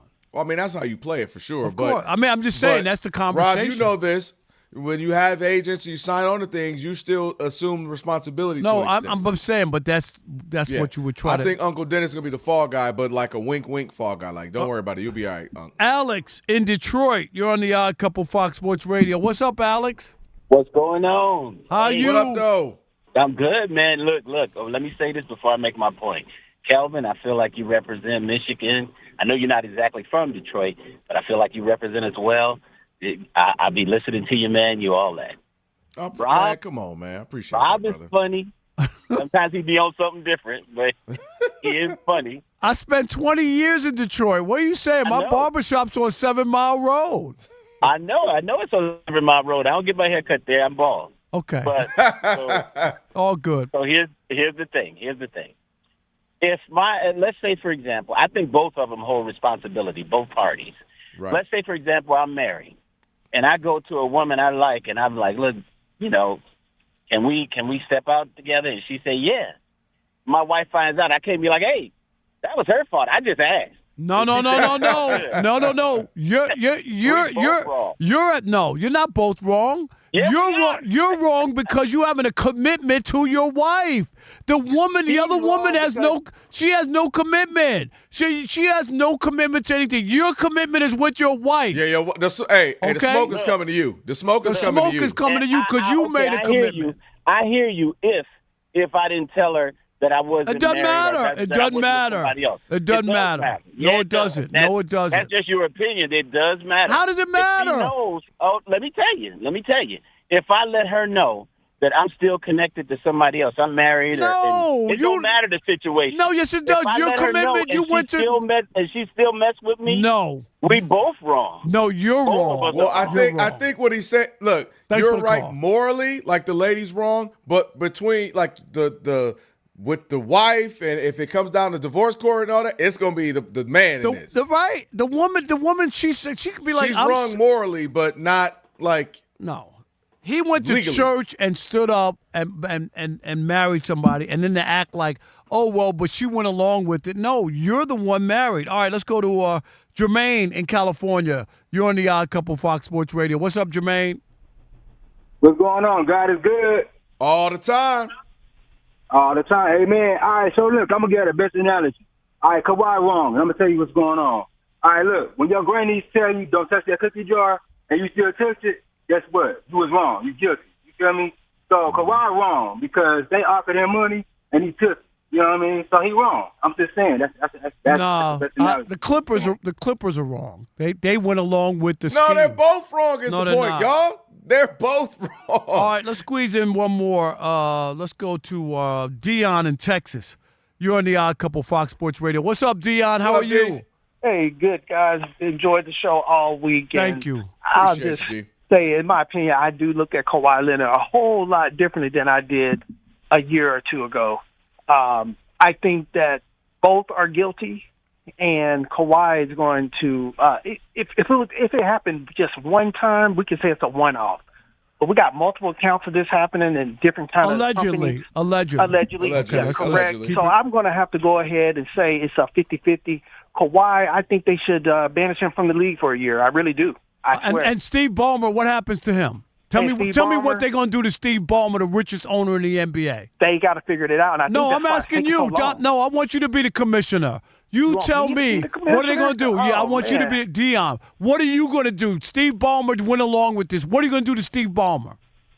Oh, it's going to be so light. I'm going to say nothing. I'm going to say you can't come to your own arena for a year and you're giving us draft picks for like 5 years. And that's a good one. That's it. Good luck. Because that would affect that. He would hate that. We know how, Rob, you've been there. You know how it is. He loves the game. He loves to be a part of it. No, take the organization away from him. You want to do that? Force him to sell like they forced Donald Sterling. You going to do that? But they ain't gonna get. Why? Because he ain't on tape talking about. Why do you like Magic? You don't have to bring that black guy. That's why they ain't gonna do it, Rob. Sean King on the other side. We'll chop it up with him right now. He is Steve DeSager getting you updated. Hello, we had 4 rain delays in Major League Baseball. Things are finally getting underway in those cities. In fact, in Philadelphia, where the Phils are going to be hosting Toronto, first pitch is just a few minutes away. The Yankees say top of the hour they're going to get underway in the home game against an Atlanta team that's won 8 in a row. Yankees lefty Carlos Rodon will start AAA rehab on Saturday after an elbow injury. Mets had a brief rain delay in Pittsburgh. New York Mets up 6-0 now at the Pirates in the bottom of the 4th, and they've gotten started after a rain delay in D.C. Nationals and Reds even 3-3 in the top of the 3rd. The Red star pitcher Hunter Green will have another elbow surgery next week. The Angels got an early Mike Trout home run. Marlins have come back with a bases-loaded walk to tie 1-1 against the Halos top of the 5th. The Red Sox have won 8 in a row. They're already up 9-0 on the A's in the top of the 5th. And the Athletics do not have a hit yet. It's 4 1/3 perfect for Peyton Tolley, the Red Sox starter, and 10 strikeouts already. The A's have lost 8 straight, and the Athletics and general manager David Force parted ways today. Guardians lead at the White Sox 2-1 in the bottom of the 3rd. The Brewers, with the best record in baseball, are up 4-2 in the 4th against the Minnesota Twins. The Twins place pitcher Joe Ryan on the injured list with a glute strain. Royals at home ahead of the Cubs early 1-0 in the top of the 2nd. And underway, Orioles at Rangers scoreless in the 2nd.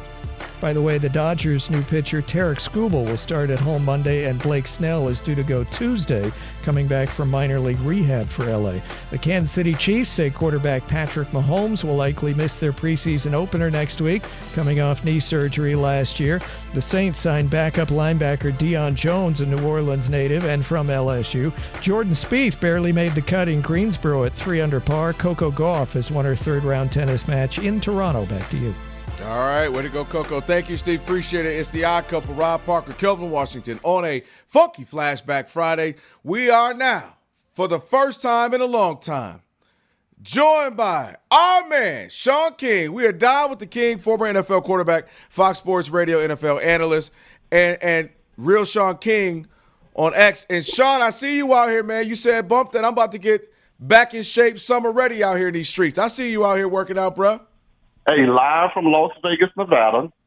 I saw what Phillip Rivers did last year. Oh, no, please. Oh, please. Breaking news. Stop. Oh, God. On the Odd Couple.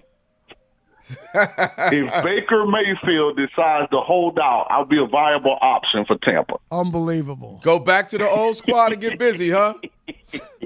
How y'all doing, man? I miss y'all. I know. Yeah, man. Good to have you back, man. We were just talking about how we ain't had chopped it up with you in quite some time, man. But stay there for a minute. What do you? Well, I mean, that's your old team. I'm sure you got some people down there still.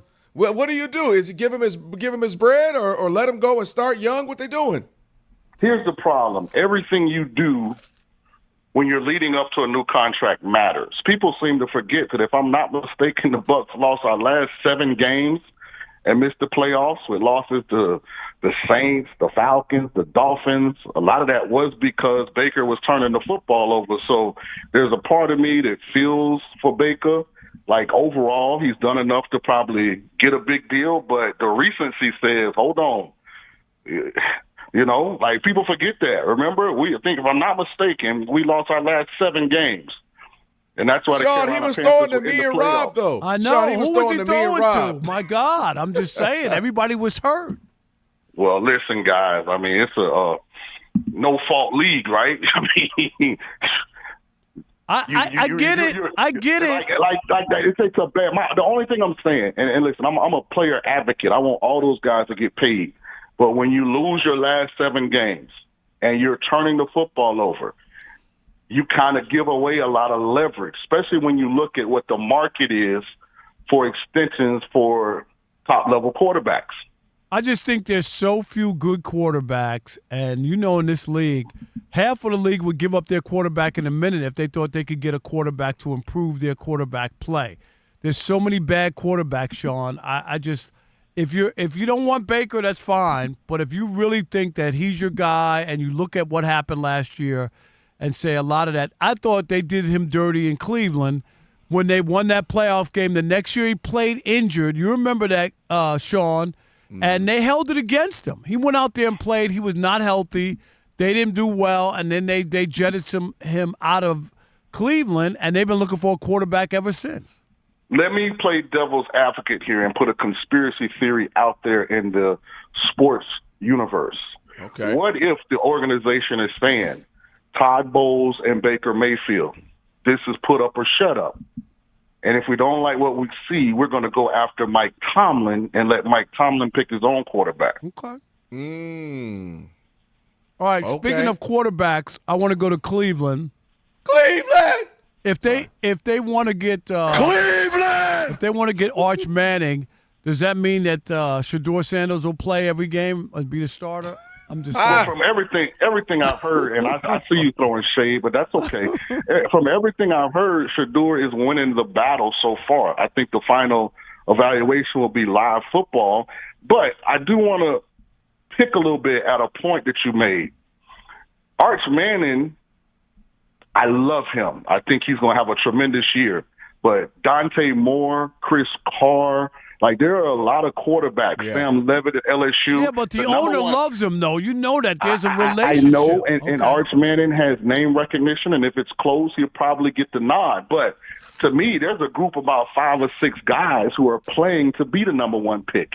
Remember, going into last year, people were talking about Nussmeier and Carson Beck and Drew Aller, and Fernando Mendoza played himself into the number 1 pick in the draft. So I'm just saying, I don't think there's a consensus guy as we get ready to start the college football season. I think the number 1 pick is going to be determined by actual on-field performance this upcoming season. I agree with that to a certain extent, but not for the Browns. Haslam has this love affair with the Mannings. I'm telling you that they will, if they have a chance to draft him, I don't care. I believe they'll draft him. That's just because of their history. I don't want to put words in the Manning family's mouth, but we've seen them before not want one of their kinfolk to go to a specific destination. So I'm not sure that they got a relationship with him. I don't want him to go to Cleveland.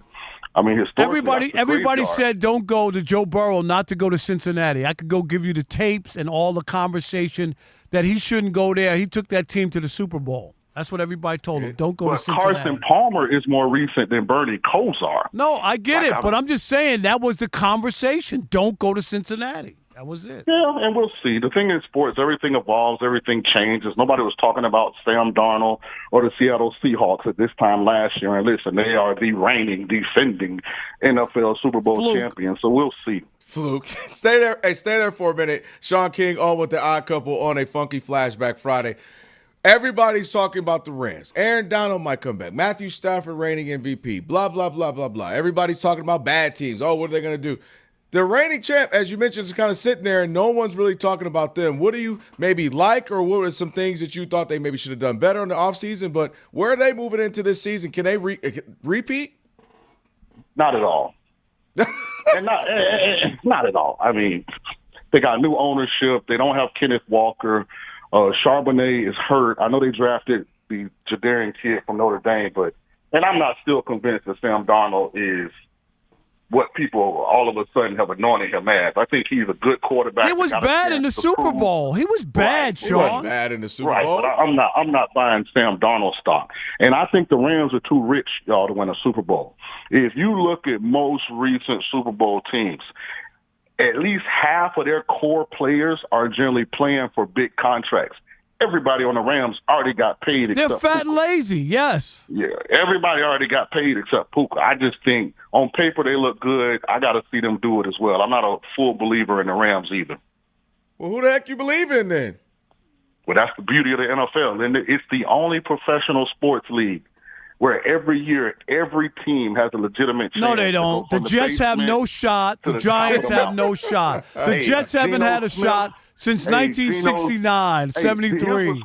Here's what's crazy. Geno Smith, Breece Hall, Garrett Wilson, like they've got some good young players. I'm not sitting here telling you the Jets are going to be in the Super Bowl, but I'm saying I wouldn't be surprised if they're pushing 500. What is that? You're not saying anything. I'm surprised if they're pushing 500 with a terrible coach in Aaron Glenn. I don't like anything about the Jets. They stink. You don't like hope. No, I don't. Hope exists in the National Football League. And no, it's not. It's false hope because the same teams win. The same teams. And entire fan base thinks that Carson Beck is the next coming of Peyton Brady, Tom Manning, after what they saw last night. They do got to pump the brakes a little bit. Dream. Okay, yeah, I remember that. The Lions are going to win the Super Bowl too. Sean, is the Lions going to win the Super Bowl? To your point, let me ask you a question. Since the year 2000, how many NFL organizations have more than one Super Bowl win? Hey, before you get there, in sports. No, it's not. Before you get there, the last 20 years, there have been more different Major League Baseball teams without a salary cap to get to the World Series than in the NFL or NBA. Go look it up. That's true. Who has won? No, I'm telling you. I'm talking about you. Talking about giving people hope. I'm still telling you. In the last 20 years, am I right, Kelvin? We've looked it up. Yeah, you have more teams. Off the top of my head, in the last 26 years in the NFL, I think it's the Patriots, Chiefs, and we know it's the Patriots that have won multiple Super Bowls. No, you just forgot the Seahawks. Yeah, they do have two. Okay, there you go. Okay, that's four. My bad. How you gonna disrespect the team? Hold on, I might be cooking. Let me think of some more here. Hold on now. You said 26. Yeah, let me do it. Okay, 26 will be the Giants. The Giants. Giants won 2.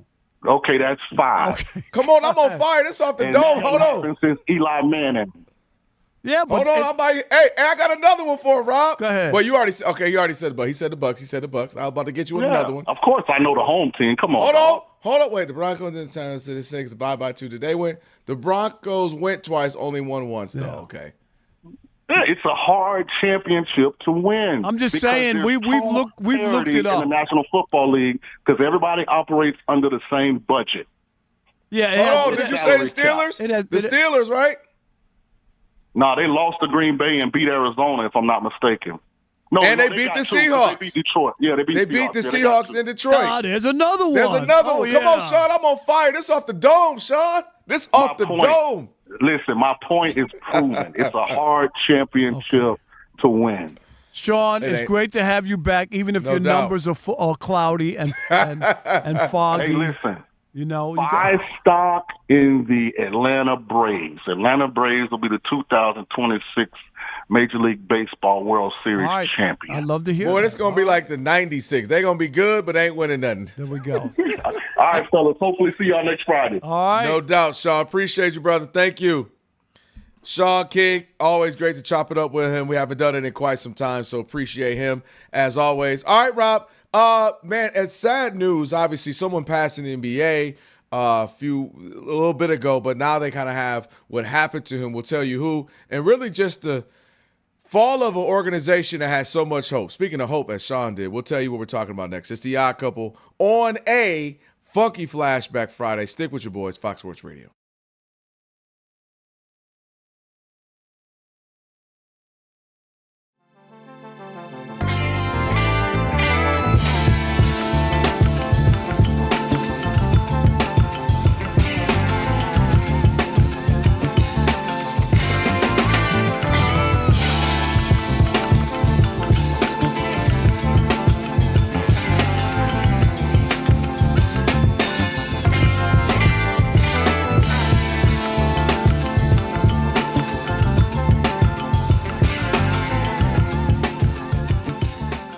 Josh Allen said on a podcast earlier this week that he thinks their time is coming real soon. Take a listen. Been in the playoffs a lot of times in the last, however many years I've been here now, and, just continuing to find ways to learn from it. And I think that's it's a hard pill to swallow sometimes because we haven't gotten it done. But you knock enough at the door, it's going to open at some point, and that's just what we have to keep doing is keep knocking on that door and giving ourselves chances to be in that situation again. Easier said than done. Does Josh Allen know he plays for the Buffalo Bills? Does he know there was a quarterback named Jim Kelly who was there? Yeah. Do you know that they went to the Super Bowl 4 straight years and had the best team in the AFC? And guess what? They came away with this. A donut. Zero. Nada. Nothing. They had great players up and down that roster. Are you kidding? Mm-hmm. It's the reason why I want to take Marv Levy out of the Pro Football Hall of Fame as coach. Going there to crowbar? I'm just take saying. Him out? What you mean you could take him out? But I'm convinced more than ever that they won't get there. That they won't. Josh Allen will be that guy who put up these numbers, won an MVP, and won't get there. I believe that Lamar has a better shot at getting there before Josh Allen. I really do. I saw Josh Allen last year in the playoffs. Mm-hmm. The reason that the Buffalo Bills lost was because of Josh Allen. I know he had 3 touchdowns, 349 yards, but guess what? 2 interceptions and 2 fumbles. He cost them at the end of the half. He's a risky player. Takes too many chances. He plays street football. And when he makes a play and that breaks down, it looks great, and everybody's all about Josh Allen.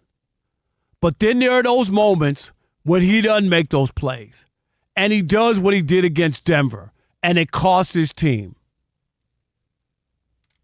I'm convinced he's not going to get there, that the Buffalo Bills window will open and close, and Josh Allen will not be able to get them where they want to. And you can say, oh, they're close. What? Dude, Baltimore's been close. Fumble at the goal line. Mark Andrews dropped a two-point conversion in Buffalo, right in that game. You still wake up in cold sweats about that. You have to. That's where I'm on Josh Allen. He can talk all he wants that he's going to get there. I saw Jim Kelly, who was a hell of a quarterback, not be able to win a Super Bowl. Forget about getting there. Couldn't win a Super Bowl. Yeah, I think you're just howling at the moon right now with Josh Allen. Because when you look at some of the guys, what you said, gamblers and people who would throw the ball and risky, dare I say Brett Favre, that's exactly what he was. How did he win a Super Bowl? And he got to 2 Super Bowls. How did he win a Super Bowl? What do you mean, how did he win? What? How did he win the Super Bowl? What 2 Super Bowls? I thought he got to 1. He's been to 2. What was the other one? They lost to the who they lose Who? to? They lost to, I'll tell you in a minute. It was not the Patriots. I'll tell you in a moment. But you're looking at a guy and Brett Favre. I only remember one. I remember the one that they won. Maybe I'm just it skips my mind because they did. What did he do in that game? I don't remember it. Well, you keep going to the actual game. First, you got to get there. He lost to the Broncos. That's who the Broncos beat. What year was that? 98. Okay. So remember he went back to back. I have no idea what he did. They went back to back. They went 97. Then they went 98. They lost by the touchdown. I remember that was the crucial one that when the Broncos scored there in Jim, what's your boy? John Elway. Helicopter joint. But my point is, Brett Favre was known for being a gambler. And he got to 2 Super Bowls back to back. And he won 1. He won 3 MVPs in a row. Remember that too. Josh Allen, who knows? He's got a couple. He's got 1 already, and he could have had a couple depending on how it goes. My point is, Eli Manning was a turnover machine. We know that. He got to a couple, and he won them. Matthew Stafford, you don't ever want to even give him credit because you covered him. Matthew Stafford is now a Super Bowl champ. And then you talk about who led the league in interceptions. Sam Ronald McDonald, you like to call him. You know what he just did? He won a Super Bowl. My point is, Josh Allen, you look at guys like Peyton Manning. It took him 8 years, Drew Brees, 8 years to get there and to finally win one. So I think Josh Allen's point is all you can do is be really good year in, year out and hope that your chance comes, that this is the year get it done. the best thing you can do is be ready, be prepared, and be good and get in the postseason, because none of us had going into this the Patriots and the daggone Seahawks in the Super Bowl.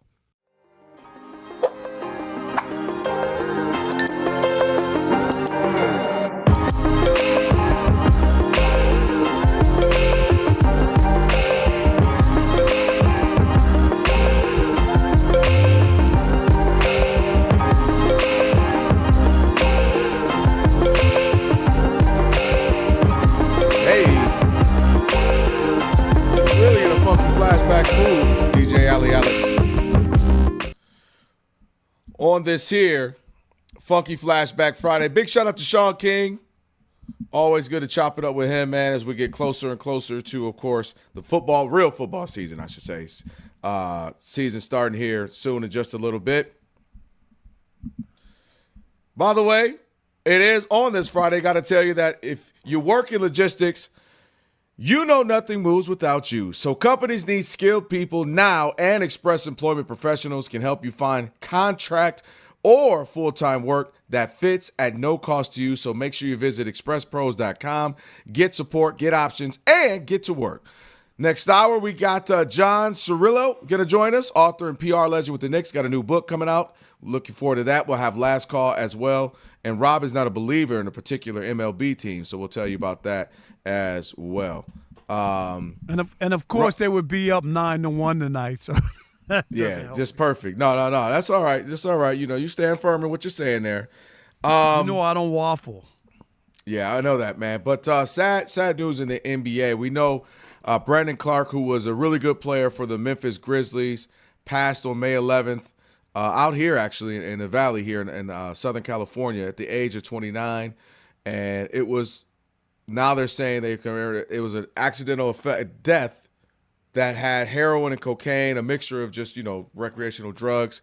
So he passed away, sadly, again, at the age of 29 back in May. But they just found out, they've now released the information of what it was there, Rob. But it just got me to thinking, Rob, first and foremost, obviously, prayers and condolences to his family. That's just hard to deal with. 29 years old, so much life ahead of him.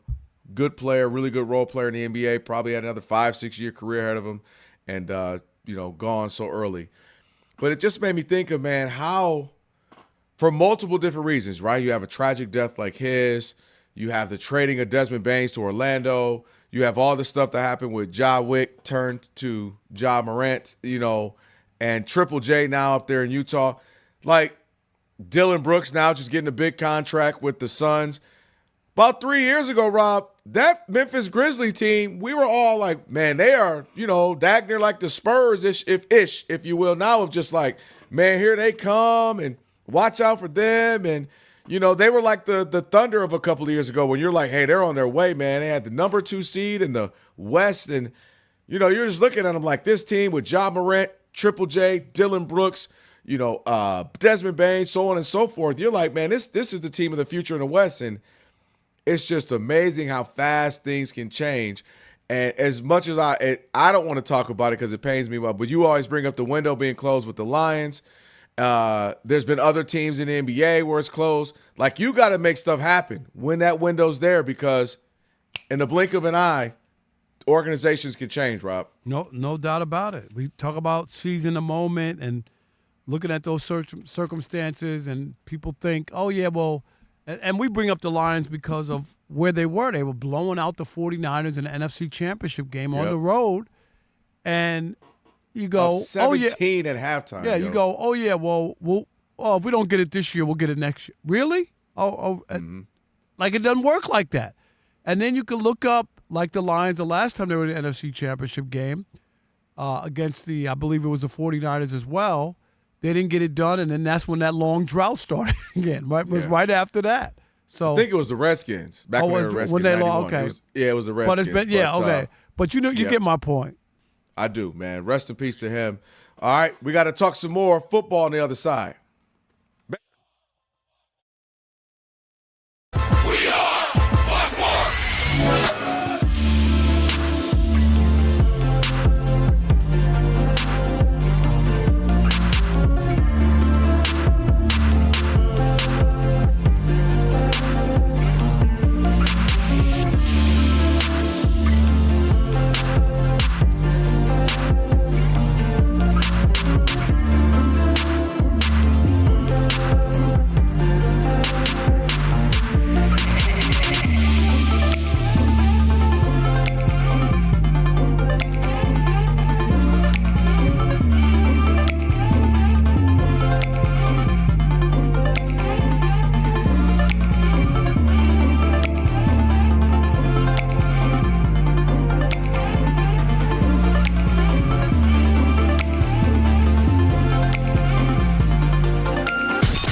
People will ask this question. I ask it all the time. It's become one of those sports radio topics. Are the Dodgers bad for baseball? No, the Dodgers aren't bad for baseball. They're just the only team trying to win the World Series every single year in baseball. The Brewers don't trade for them because why would you? They're not going to be able to sign him to a $400 million contract once the season is over. There's only a handful of teams that could do that, and the Dodgers are the one who are willing to do it every single time. The Dodgers aren't bad for baseball. The rest of the teams that aren't trying to win, they're bad for baseball. Well, to me, I feel like this is, growing up watching the Yankees or whatever team at the time was just the dominant team, and it was, they're spending the most, blah, blah, blah. It was always, hey, somebody's got to beat that team. It was, and frankly, oftentimes it did happen. And so it just feels like, yeah, they're bad for maybe the regular season, but, and I know the last couple of years are bad examples of this, but all it takes is one team to beat them, to get hot in a playoff series and beat them, and then all of a sudden, the game's just fine. Cross another name off my list. The Pirates are acquiring Luke Weaver from the Mets. I was hoping for a Luke Weaver reunion in the Bronx. I was hoping for a breaking news sounder. I mean, what happened? Fix our shoddy. I have no time for breaking news sounders. Brian Cashman, go out and get Hunter Goodman from the Colorado Rockies. Otto Lopez or Xavier Edwards, please. It is funny, though, for a Yankees fan. You do talk about Paul Skeens a lot. Mm-hmm. That's somebody that seems to be on the top of your list at all times. He'll probably be a Dodger soon. Everyone's going to be a Dodger soon. I mean, the prospects that the Dodgers traded to to Detroit to get Skubal, they're going to be Dodgers again at some point, right? If they're good, yes. Yeah. That's why if you're the Dodgers, it's like, first off, the biggest difference between the Dodgers and the Yankees right now, besides the willingness from your ownership to push all your chips into the middle, the Dodgers have a good farm system. Mm-hmm. Arguably the number one farm system. It's either them or the Brewers, according to most people that care about this farm system stuff. The Yankees do not have a good farm system, and anybody worth a damn in the Yankees farm system, the Yankees think they're all the next second comings of Derek Jeter, so they don't trade them for anybody. Yep.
The Boston Red Sox have won 8 games in a row. They're up 10-1 on the A's in the bottom of the 6th right now. And Red Sox starter Peyton Tolley is throwing a 2-hitter through 6 innings with 14 strikeouts and no walks.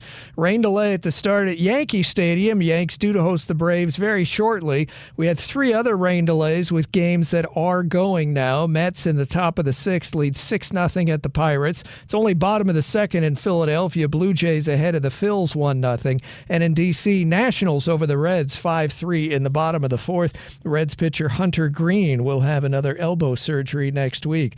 Minnesota plays pitcher Joe Ryan on the IL with a glute strain. The A's and general manager David Forst parted ways. The Oakland Athletics are the ones down 10-1, and for the A's, this would be their 9th straight loss. I'm Steve DeSager. I've been covering this league since 1987.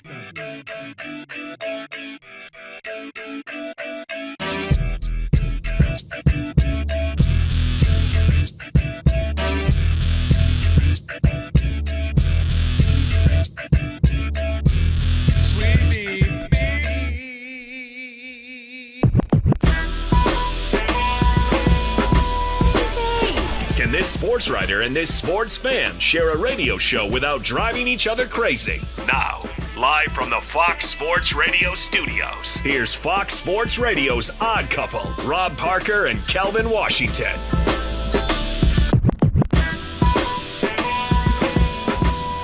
Hour number 3. Number 3. Here on the Odd Couple Fox Sports Radio. Rob Parker, Kelvin Washington. That's right. On a funky Flashback Friday. Here on Fox Sports Radio. And before the football season even kicks off, everyone's making predictions. Who wins the division? Who makes the playoffs? Trade every game on Kalshi. Download the Kalshi app and use the code ODD, ODD, to get up to $500 in bonus credits when you trade $25. Kalshi, trade on anything. John Cirillo, PR legend and author, he will be joining us. He has a new book, Elvis, Aretha, and the Babe. How's that? What a trio. That's some legendary folks right there. Yes. 3 times the bell will toll. That'll be interesting to hear his take on that whole thing. Also, last call, so we have a lot to get to. All right, Kelvin. I was on MLB Network, MLB Now with Brian Kenny. What you done got Brian Kenny mad about today? And you already know. Them and everybody in Boston and Beantown, they're all mad at me. You know the Red Sox are on some ridiculous run. I think they've won 26 of 29 coming into the game tonight. Yep. They're only beating the A's 11-1 now, and here I am today. This take doesn't sound that good right now. You want us to stall it? Like, Elijah, put it out when they lose over the weekend. I mean, yeah, Elijah, you could find something else. No, I can't believe they're going to keep up this pace. Like they've done all this, and they're still behind the Yankees, and they're still behind Tampa. You know what I mean? Mm-hmm. With this, think about what they've just done. You know baseball. And to do all that in the division, and I get the wild card and whatnot, and they have, some room. But all of that, and they still could be third in their division. And the other thing that's scary is they could easily have a bad week and change everything. That's when you're trying to dig yourself out. They can't keep this up. Baseball is very, very it balances out. I can't give you and say what for sure they're gonna lose and this and that, but I'm watching this and I can't figure it out. When teams win on this pace, that there's an evening out in baseball. Do you agree with me on that? Do you understand what I'm saying? We talk about it. We talk about it on games. Mm-hmm.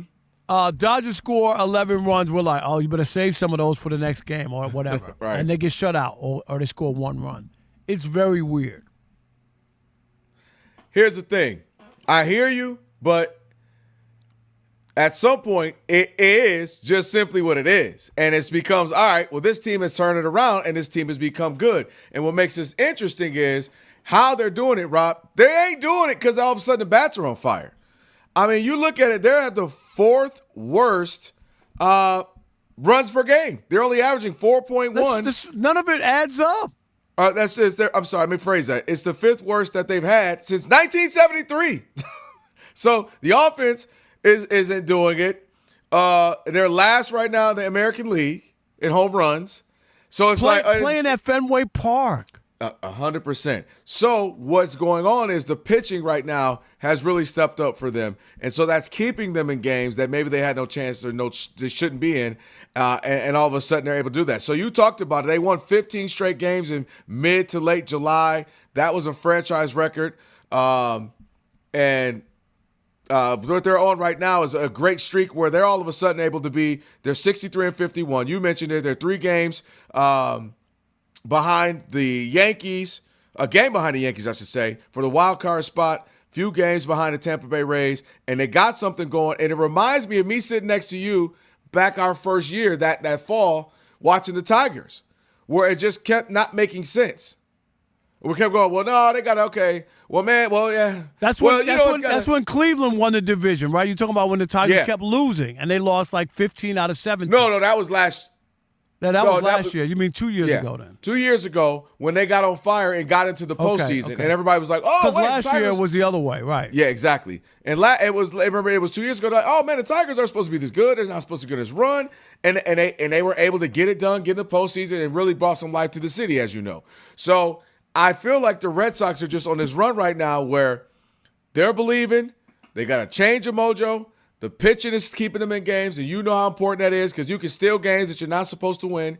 And right now they got a good thing going. And so, shoot, I mean, ride this thing out. And the Yankees going to be going how much longer without Aaron Judge? Right. No.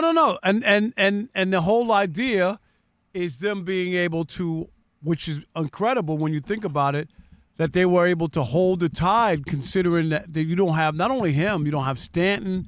There's been a lot of injuries. Cody Bellinger's out of the lineup. I mean, there's 3 guys right there, like 3 big pieces. 3 big bats, huge bats from 2 of them. Right. that you would obviously need to try to make a run for this. So I'm just looking at it as if you're the Red Sox, you're saying, hey, we've righted the ship. We got something going. The Yankees aren't necessarily world beaters. Now, the pitching has been good for the not to the last few little go-rounds for the Yankees, but the pitching has been good for them as well. That's kind of been what a lot of us, even you and I, talked about, what makes them think that if they get in the postseason, they got a World Series chance. Because they got 3 great starters at the top. I mean, now, I don't look at any AL team for the most part. I don't look at any of them as world beaters or like you're shooketh. You're like, ooh, I don't think we can do anything all with them. The teams are flawed. All the teams are flawed. I agree with you, and the AL is open. And again, even the Red Sox, there's a lot of bad teams, so people are saying, well, they're just gobbling up all these wins. They've beaten some other good teams as well. They just swept the White Sox, and they lead the division in the Central. But they've had their own issues. In the Central, if you look at the records, like everybody over the last 10 games are like under 500. They're all playing poorly. It's something. And I don't know. Maybe it does. It just feels like the other shoe is going to drop. They got something. I'm normally going. with you because we joke about it, we laugh about it. But I also know we see this happen in sports where we get on. I mean, look, they're 26-4 since July 1st. 26 for baseball? Do you know? That's ridiculous. I told you, they had that 15-game winning streak. I mean, and they've got something going during this that I feel like for them, they've bought in. Opposite what we were saying about the Mets. Remember early on, oh, man, I just don't know what's wrong with us. And it was like, well, no, it's like the first 3 weeks of the season. It sounded like they mailed it in then. But what's crazy is the Red Sox, they fired Cora. You remember? People were up in arms. Oh, what are you doing? He's a great manager. And the Mets kept Carlos Mendoza, and that didn't work out. The Phillies fired their manager after they struggled early, right, Rob Thompson, and guess what? Don Mattingly got that straightened out. It's just funny how those teams look dead and buried, and they made changes at the manager's position, and now they're off and running, and the Mets didn't make a change, and obviously they're off to just an awful season. Just awful. This has been a bad 2 years for the Mets. You don't make the postseason when you get Juan Soto last year. This season has just been abysmal. Like, it's just been rough for them. I look at this, too. You know how I always talk about this when I sit next to the guys at Sportsnet LA, Jerry Harrison Jr., Don Trell, Adrian Gonzalez, Nomar Garcia-Parra, and the crew, and I get to hear them. And you know this. You cover the league. You're all guys. Sometimes it's just good to hear these experts, these former players, and like what they see. And one of the things I've brought up many times with you is that I always talk about, man, like the game should be so much more simple. And right now it's just home run and strikeout. And what the Red Sox are doing right now, they lead all of baseball. They had 13 sacrifice bunts since July. They got more than any other team. They're doing the small ball station-to-station offense. They're not using the power. I told you the home runs where they're terrible when it comes to home runs. And so they're just finding ways to kind of small ball this thing. Just get advance a runner, advance a base runner, and get some get some runs. And it's working, and depending on their pitching. And we don't often see this right now. We know the league has become where it's home run or nothing, or a pitcher is just amazing. And how long? Like why can't it be to do them? 26-4 is crazy, right? If they were like 15-3, I'll give you that. We got 6 weeks to go. Really? This is they're gonna run the table.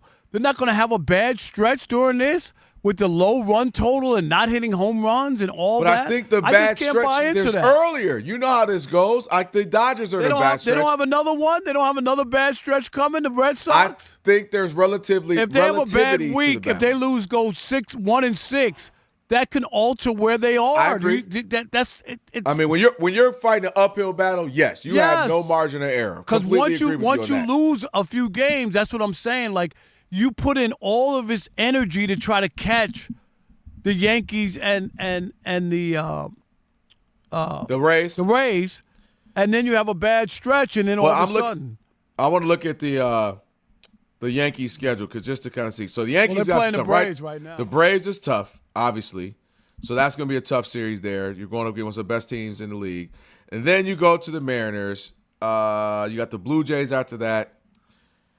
Orioles. I say that to say I'm looking to see if you're the Red Sox. Like, is there a run from the Yankees where they go crazy and catch fire, and you're just too far behind? But I think the Yankees got a nice little difficult run coming up. So if you're the Red Sox, keep doing what you're doing. Keep trying to find ways to win, to manufacture wins. God forbid baseball find ways to manufacture wins anymore, Rob. No, I get it. I thought that team was dead. I know that they're winning all these games. I have to see them from my own eyes. Well, you're watching it right now. What's the score? It's still 11-1? Yeah, no, tonight is not a good night for me right here. They're looking at you right now screaming, what more do you want from us, Alex? Are you kidding me? You should see all the people on Twitter from Boston. What more do you want from me? Yeah, I want you to win the rest of the year, the next 6 weeks. Wow. In order for me to feel comfortable. All right, 877-99 on Fox. That's going to be a good one. Can the Red Sox keep it up? August. They do. They got like a 4-game series, right? Yeah, that'll be a good one. Yep. Late August. Judge might be back. Stanton might be back. Where's that series? In the Bronx or is that? It's in the Bronx. There you go. This is what I'm talking about. August 28th through the 30th. 877-99 on Fox. They got a doubleheader in there on the 29th. Red Sox. Are they running the table? You got your socks in a bunch right now, Rob. I do. Because they're on fire. I'm not buying it. Are you buying it that they're here to stay? You know what I mean? Like there's no turning back. Or can they have a bad week or a 10-game stretch and go back the other way? Where are we on the Red Sox? That series is going to be huge late August. That's probably going to be it right there. 877-99 on Fox. We want to hear from you. It is The Odd Couple on a Funky Flashback Friday. Rob Parker, Kelvin Washington. And remember, this is a radio show, not a podcast. We want to hear from you. We value your opinion. I know Andre in Massachusetts is burning up the phone lines. Oh, yeah, you know that right now. Like the Commonwealth, we believe in the Sox. I already know it. You know it. So we want to hear from you, 877-99 on Fox. And you know what you need to do? What's that? Stick and stay. Especially if you think Rob Parker needs to believe in Boston in the US of A.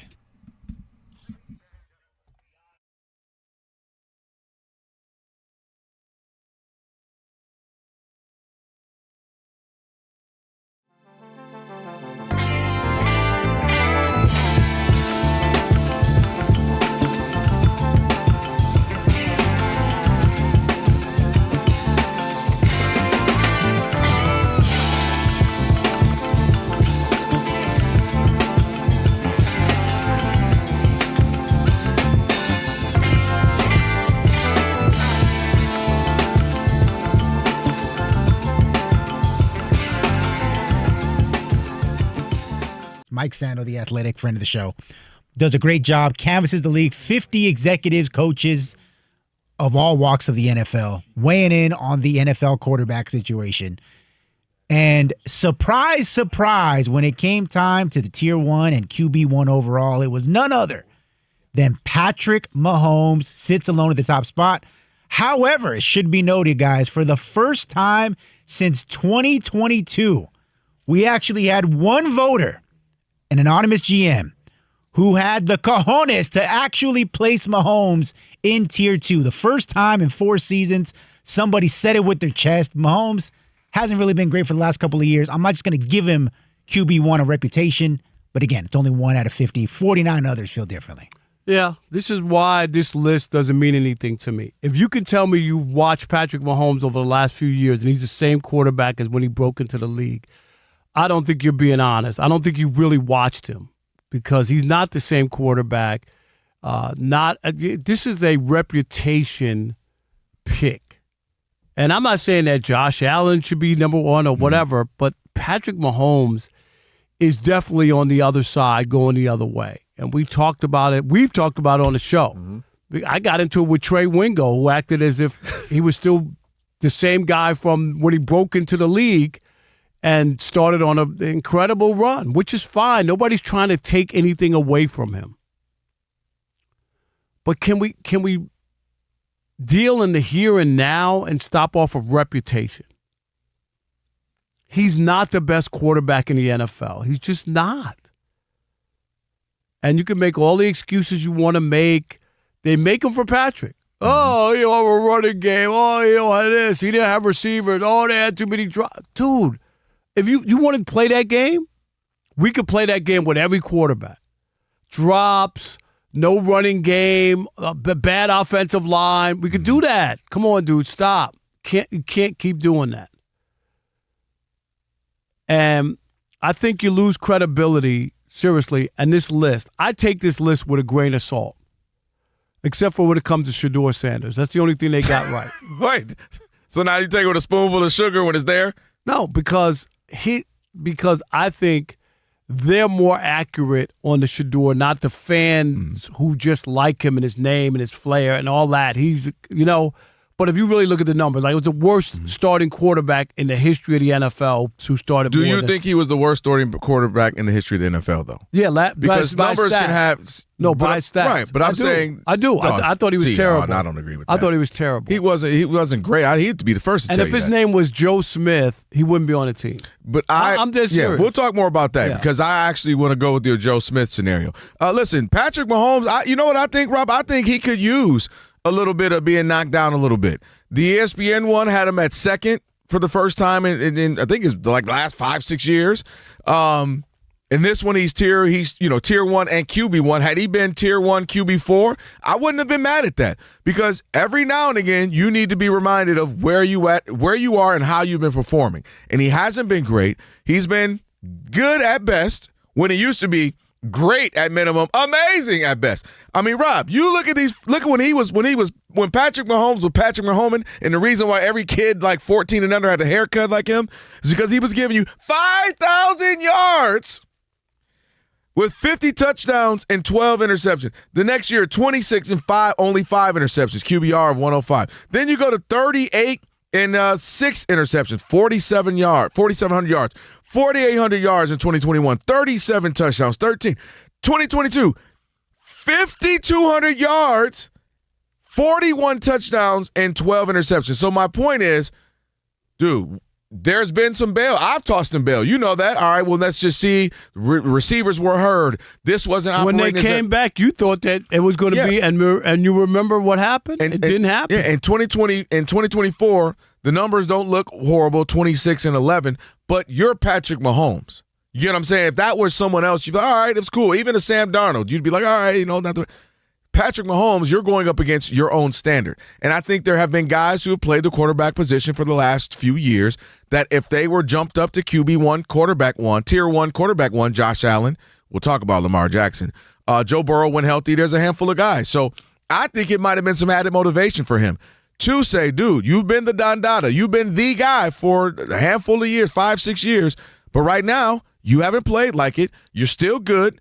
We still think you're going to be one of the more amazing careers at the end of it, but I'm all right with putting little fires under his butt.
Stevie Wonder. Rob, you met Stevie Wonder? Have you met him? No, I don't think I ever met Stevie Wonder. I feel like everybody who's been in LA long enough has a Stevie story. Like, oh, I was at the da-da-da and Stevie was there. Yeah, I've had been around him a few times. One was pretty dope. We went to see his he does a big, huge charity Christmas show, and it's huge. Like, he has huge guests and all that. And at the end, you know, we were fortunate enough. Shout out to Tammy Mack, KJLH radio station out here in LA. And everybody who stuck around, say it was maybe 50 of us. And, man, he just puts on a personal show, tells stories. You get to go up there, you know, shake his hand, take a picture with him. He just chops it up with everybody, man. It was an amazing experience to see one of the greatest artists of all time and just get to be around him for so long. So shout out to Stevie Wonder, a legend for sure. It is The Odd Couple on a Funky Flashback Friday. We got John Cirillo coming up here in a little bit, author and PR legend. He's got a new book, Elvis, Aretha, and the Babe. Talking about legends, there's three of them right there.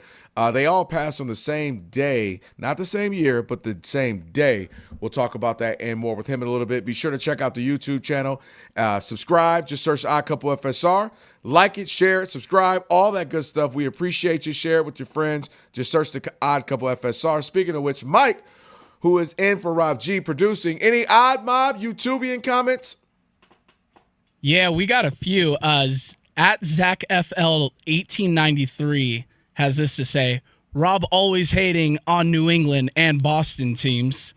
What? Wow. What? Me? So new. Okay. New. At the SG3 show, Rob Parker with another dumb take. What else is new? Wow, we don't have any what good take was stuff. that? What is this? Haters. I know, Mike. We got any love, Rob? Rob is going into the Negro Leagues baseball museum. Wow, congratulations! None of that. Nobody has any love for me today. Not really so far. It didn't sound like it with all that stuttering Mike I know, just did. Mike. What was that? You stuttering, Mike? What is that? You know what? I'm just reading here. He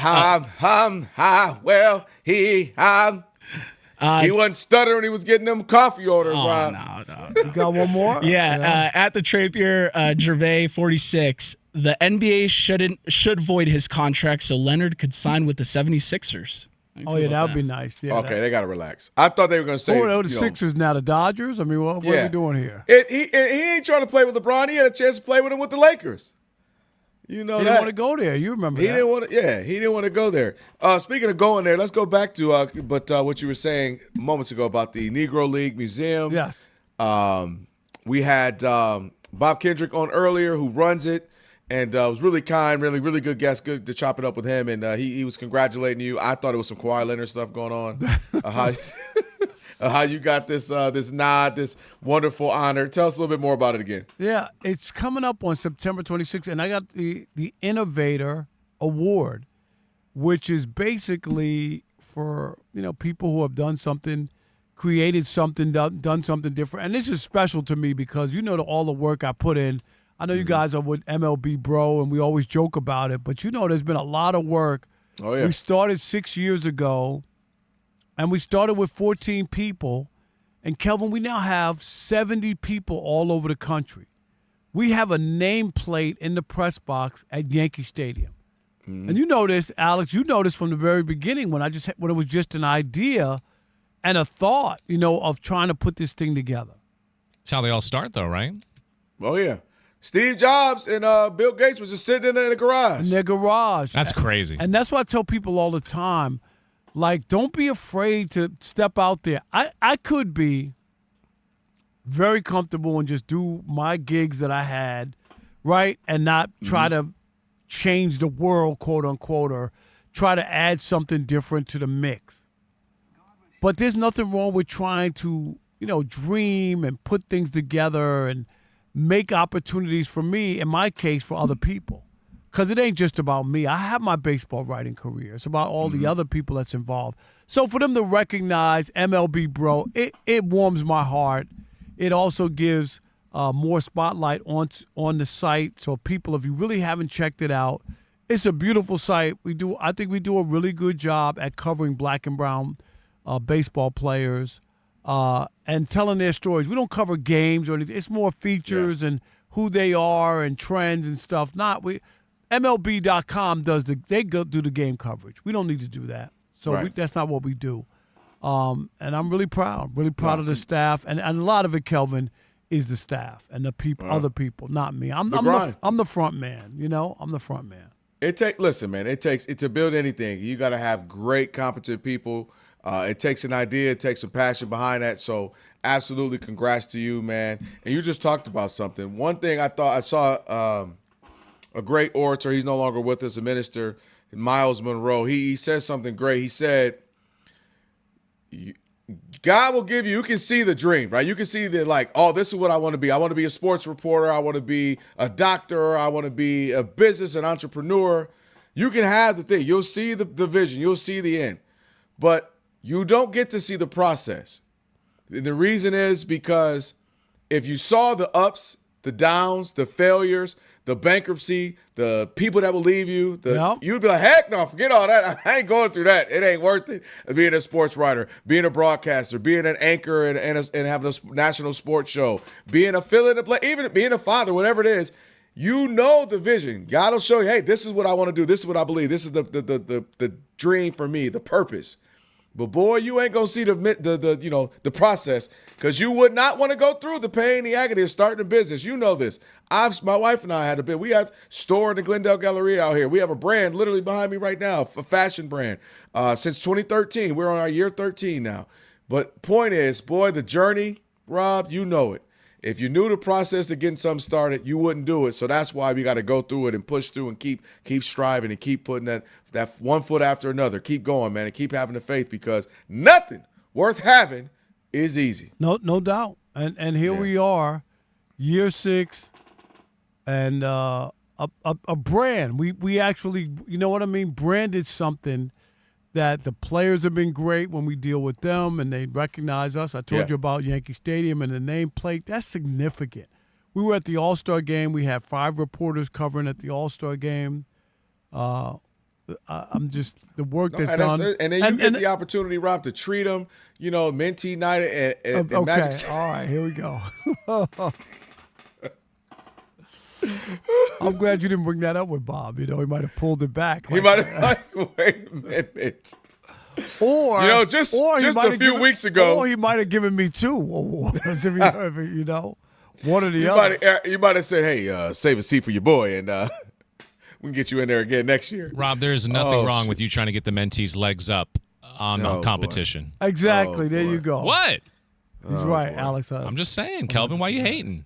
I'm not hating. Did you get a ticket, Kelvin? I'm dying laughing. No, I ain't getting no ticket. Boy, them days long gone for me. I can't be up in there. What boy. a supporter. He could go there to get wings. He could just go eat. Just go eat. I ain't gonna lie. The Lou Williams barbecue lemon pepper. We're gonna have plenty of them. I might Venmo you to bring them joints back for me to the hotel. You know what we're ordering? Are you ready? 500 wings. Stop. No.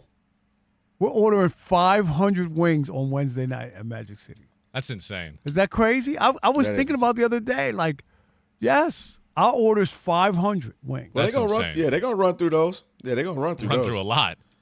For sure. Well, no flats here. Yes. Oh shoot. Yeah. No.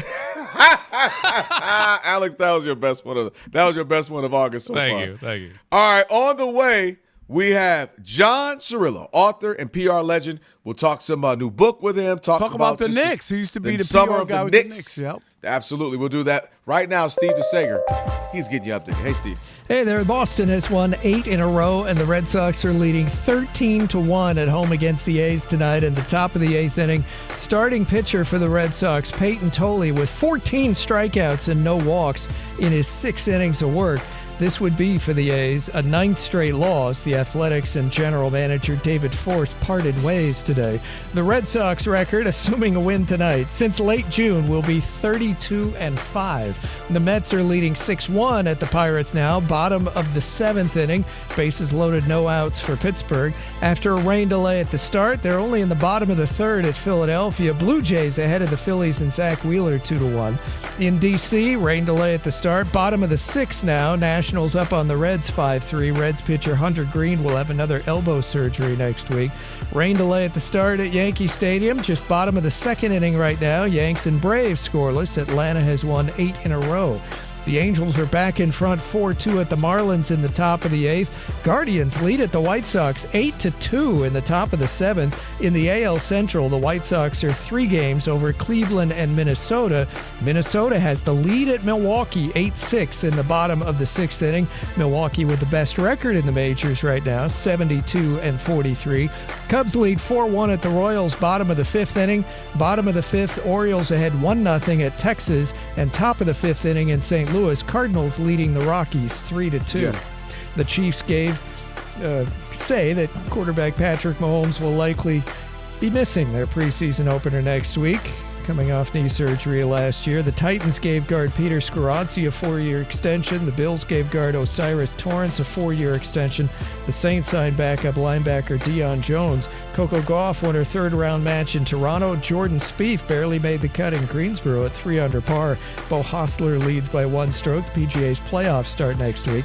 NASCAR's Cup Series was off last weekend. 4 races to go till the chase. The IndyCar schedule finally resumes this Sunday on Fox TV from Portland, Oregon. Back to you.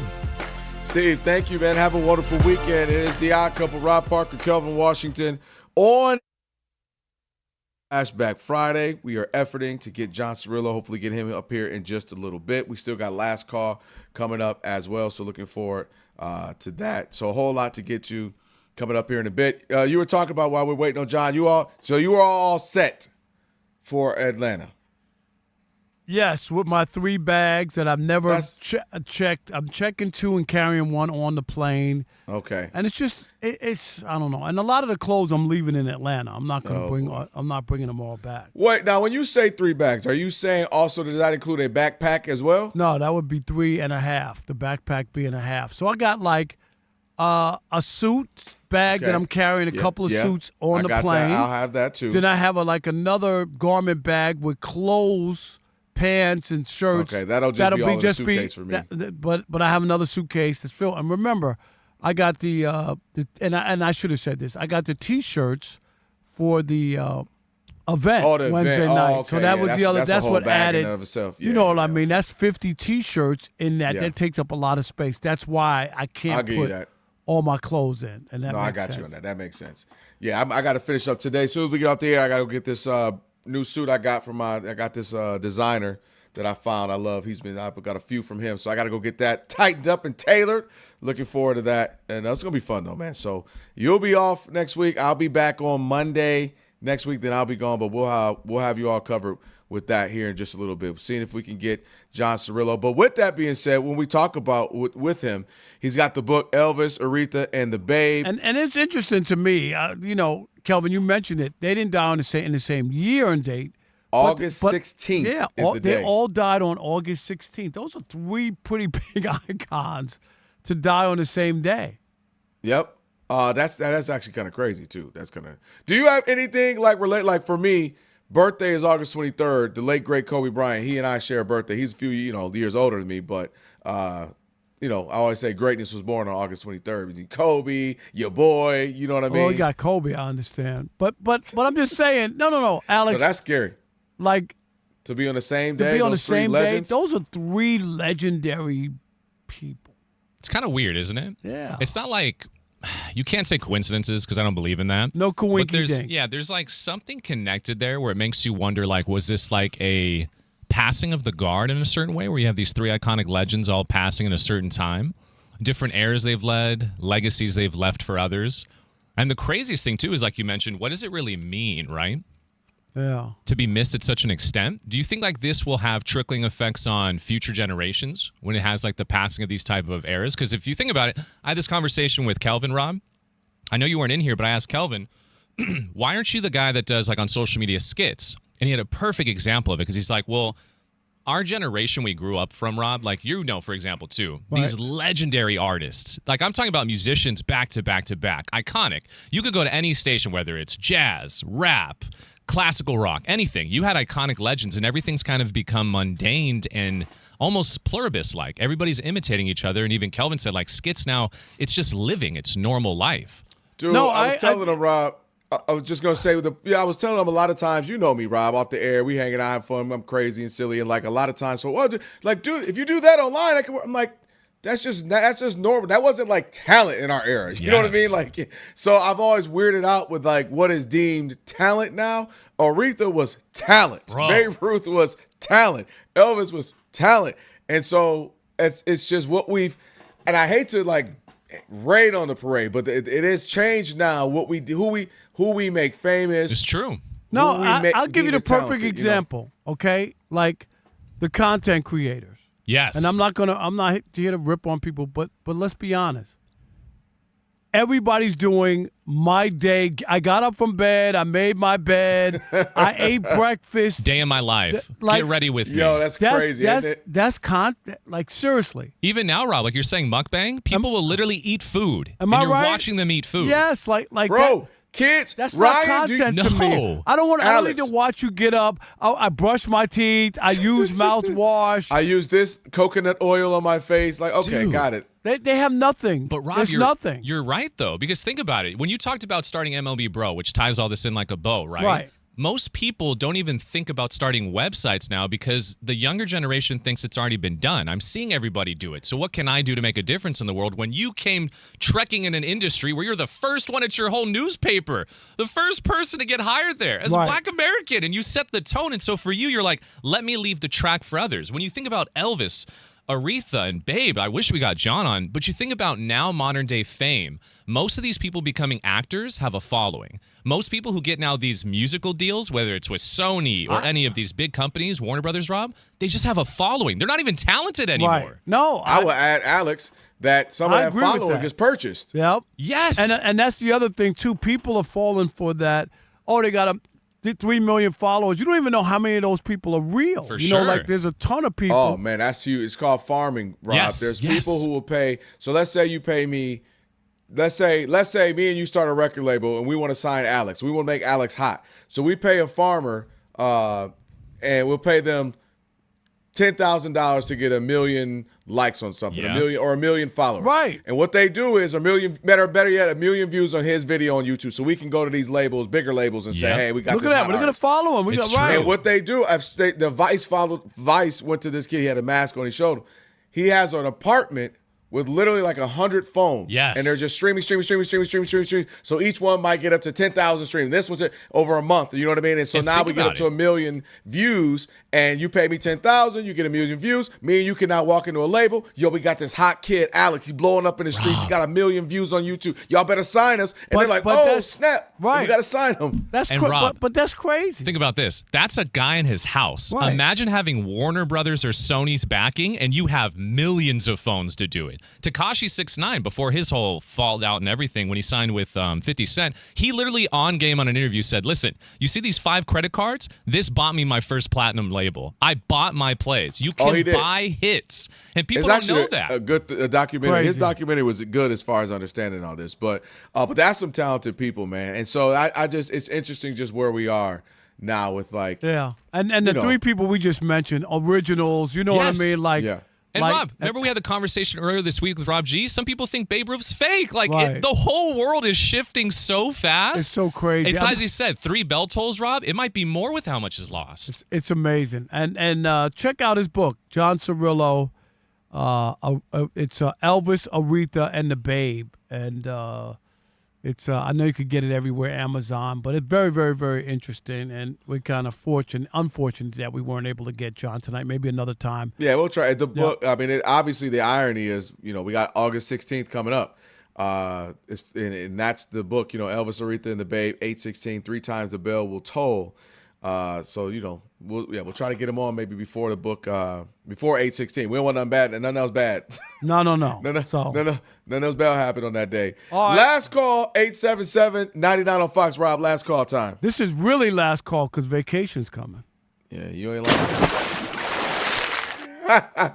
Well, they don't really have any ocean near us in Atlanta, but I don't know what you're going to be diving. That's you diving into a kamikaze. I know you miss them. I haven't had a drink since February. My goodness gracious. Boy, Monday night, I might call you on the phone. Just FaceTime him.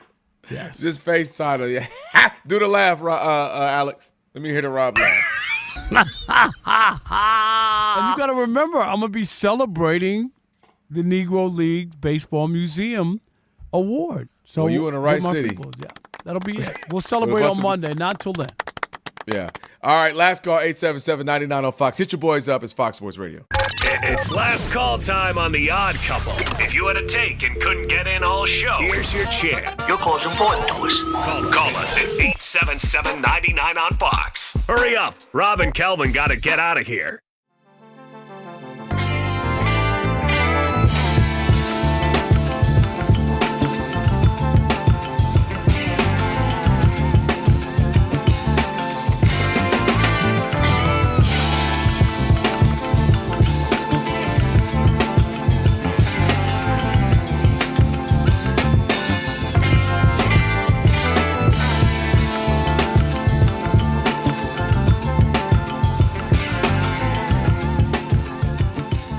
Quarterback tiers came out today. The Athletic Mike Stando does a great job for the show. Maybe he'll come on the show this week. We'll see. All right. And 50 pollsters, 21 execs, 29 coaches to anonymously give their thoughts on all the quarterbacks in the NFL.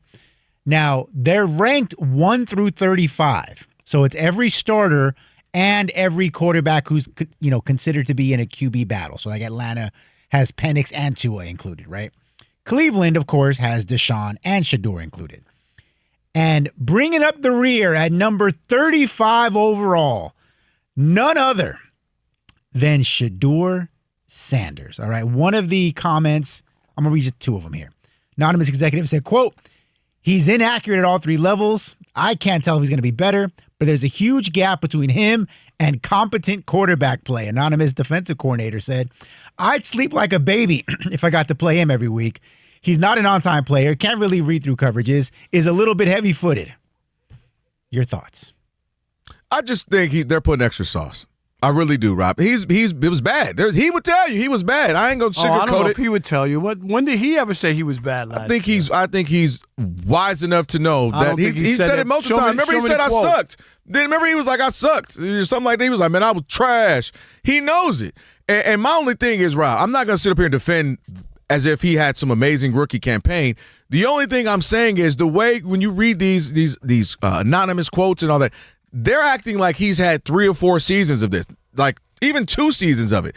To me, he was in a terrible situation where they had 3 or 4 quarterbacks. Blame everybody else. No, they had 3 or 4 quarterbacks. We saw Joe Flacco, Dylan Gabriel. We saw him. I mean, and they didn't know what they were doing. He didn't get the starts, the number 1 starts. To me, I would be going into this season saying, all right, there's no excuses. You're in camp. You compete against a guy who ain't been great himself in Deshaun Watson, and let's see what's up, and let's give him like this next season to see what's going on. To me, they're acting like we've seen 2-3 seasons of horrible play from him when he wasn't that bad. When he was bad, but he made some plays. When he was out there, he was able to be mobile. He was able to throw the ball down the field.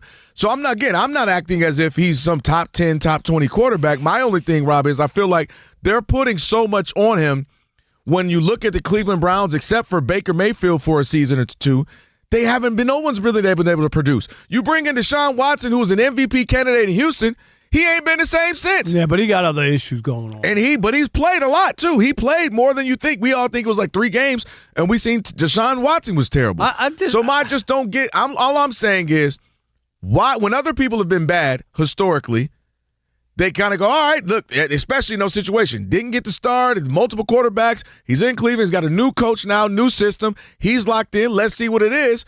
Instead, they're acting like he's the laughing stock of the league when we have seen other quarterbacks be bad. Their rookie campaign, especially in bad environments. You go when you get drafted, you can't determine when you're going. And sometimes you go to horrible environments, Cleveland being one of them, the Panthers. And we've seen guys start off horribly, and they're in there. One of them is a Super Bowl champion, Sam Darnold.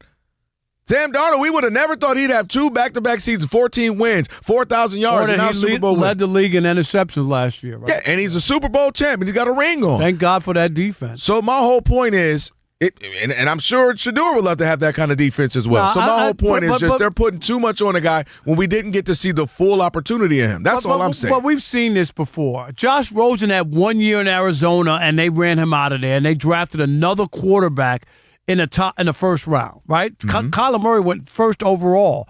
After having Rosen, why would you do that? They didn't even give him another chance. Mm-hmm. They gave him 1 season. So it happens with people, and my thing with Shedeur is I don't know what you were watching. I mean, he was bad last year. I don't know how anybody other. I don't think they're picking on him. He was bad. He didn't play well enough. It was like the worst, right, Rob G? What was it? The worst starting quarterback numbers historically. I keep these stats in a special folder because I know Rob's going to go to them at least once every 6-7 weeks. Rob G, can I get those stats for Shedeur? Here's funny. Kelvin texted me, Rob G, can you give me some good Shedeur numbers? I was like, oh, that's going to be tough. You were like, I can't do that. Right. But, I can't stand either one of y'all. I'm not a miracle worker. But here are the numbers you're talking about, Rob. Of the 36 quarterbacks with at least 200 passing attempts last season, Shedeur Sanders was last in completion percentage, passer rating, adjusted yards per attempt, and adjusted net yards per attempt. He was also second to last in interception rate. In fact, his 10 picks over the last 8 weeks were an NFL high over that span. Those are, you can't blame everything on because you're not having success the same way that if he played well, you wouldn't be going, well, but he didn't have any receivers. Oh, he didn't have an offense. No, you would be like, look at him excel, right, in the circumstance or situation he's in.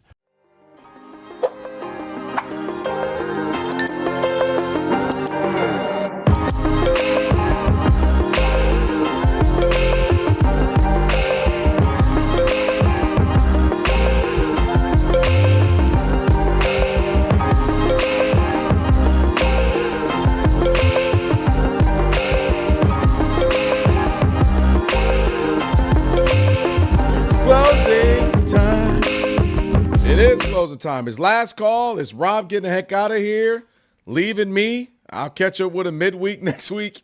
I couple Rob Parker, Kelvin Washington on a Funky Flashback Friday. Hey, thanks to all of our guests. Thanks to all the calls. Thanks to everybody on YouTube. We appreciate it, making it a great week. Mike, you did a good job. You owe me Starbucks. Alex, great job per usual. Steve. He's still belly aching about $200 Starbucks bill. I mean, what's the problem? It for sure was not $200. He's got a couple of jobs. Hey! You don't tell me what was on my bank account. You taking food out of his kid's mouth? Go ahead. Did he use that? $7 coffee is crazy. Just because you and Rob G like to wear the same outfits all the time. Anyway, man, great show, great week. So thank you to everybody. How much was the bill that you're belly aching about? How much was it? How much coffee did you? Oh no, that was like 50 that day. It was like 50. It's like $48. Yeah, how many people had coffee? Like exactly, Rob. Rob, don't do that. Alex, you know Rob ain't doing that. You know Rob ain't doing that. Alex, I would have paid for $200 worth of coffee. I'm just saying. You're a giver. Okay. Right, and he had a $200 gift card too. $200 coupon. All right, let's get to it. Sign down for last call. This is the last call.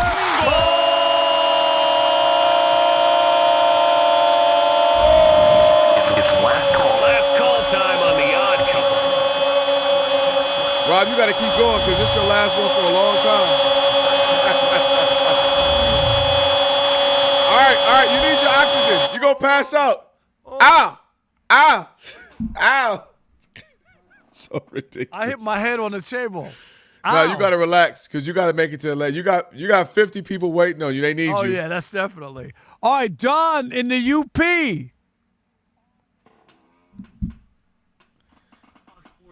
And UP being the Upper Peninsula of Michigan. Yeah. What's up, Don? Hey, Rob and Kelvin. It's been a minute. I know. How you been? What's up, brother? I've been good, guys. I've been good. You guys been doing all right, too? Sounds like? Doing all right, man. Oh, yeah, piling up numbers, man. That's all we do.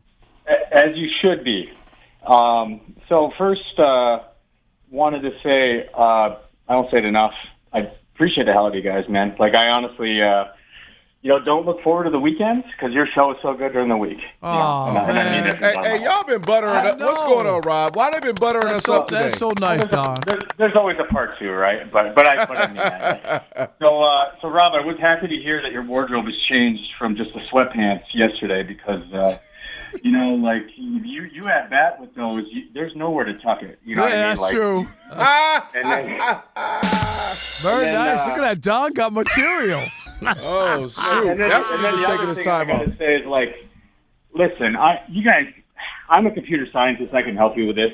You got to figure out this sound out of sync thing. You guys sound like William Hung when you're trying to be singing any of these songs every week. No, you know what the problem is? Yeah. It's off because of if one of us isn't in the studio. Yeah. So you're right about that. Yeah, but I can fix that. Okay. Right, really? Let me know what's up. Okay. Yeah.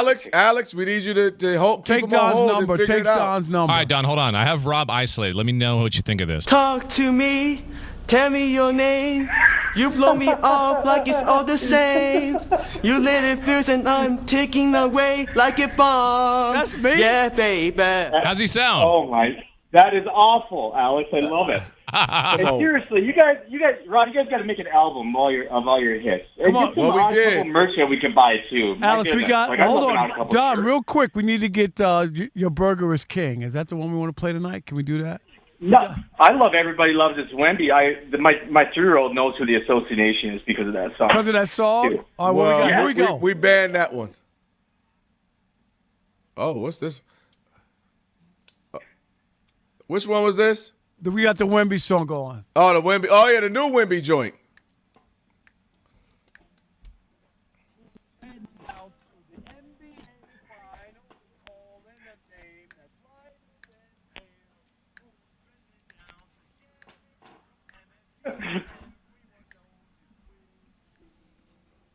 Bo.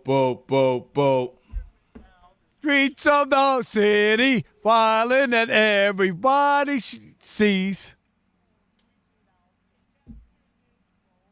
Everyone knows it's Wemby. Bo.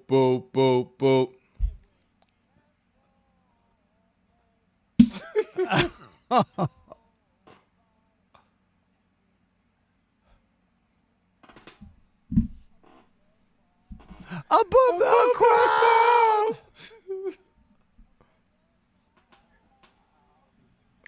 There it is, the Wemby song. Thanks, Don. We love that song. Don, appreciate it. And the minute he made that song, the Spurs lost. Why you do that to them, Rob? But you know what? We do have to put together all the greatest hits. I thought we did that. Didn't Ricky do that? Yeah, we had a fun little one. Yeah, but we have a lot, even more than that. We got to make a whole track. Put the whole album out. That's right. Hey, Well, man, safe travels to you, Rob. I'll meet you there Wednesday. I'll see you in Atlanta. Yes. Should be a good time. I'll be back on Monday. I think it's me and Ephraim, so make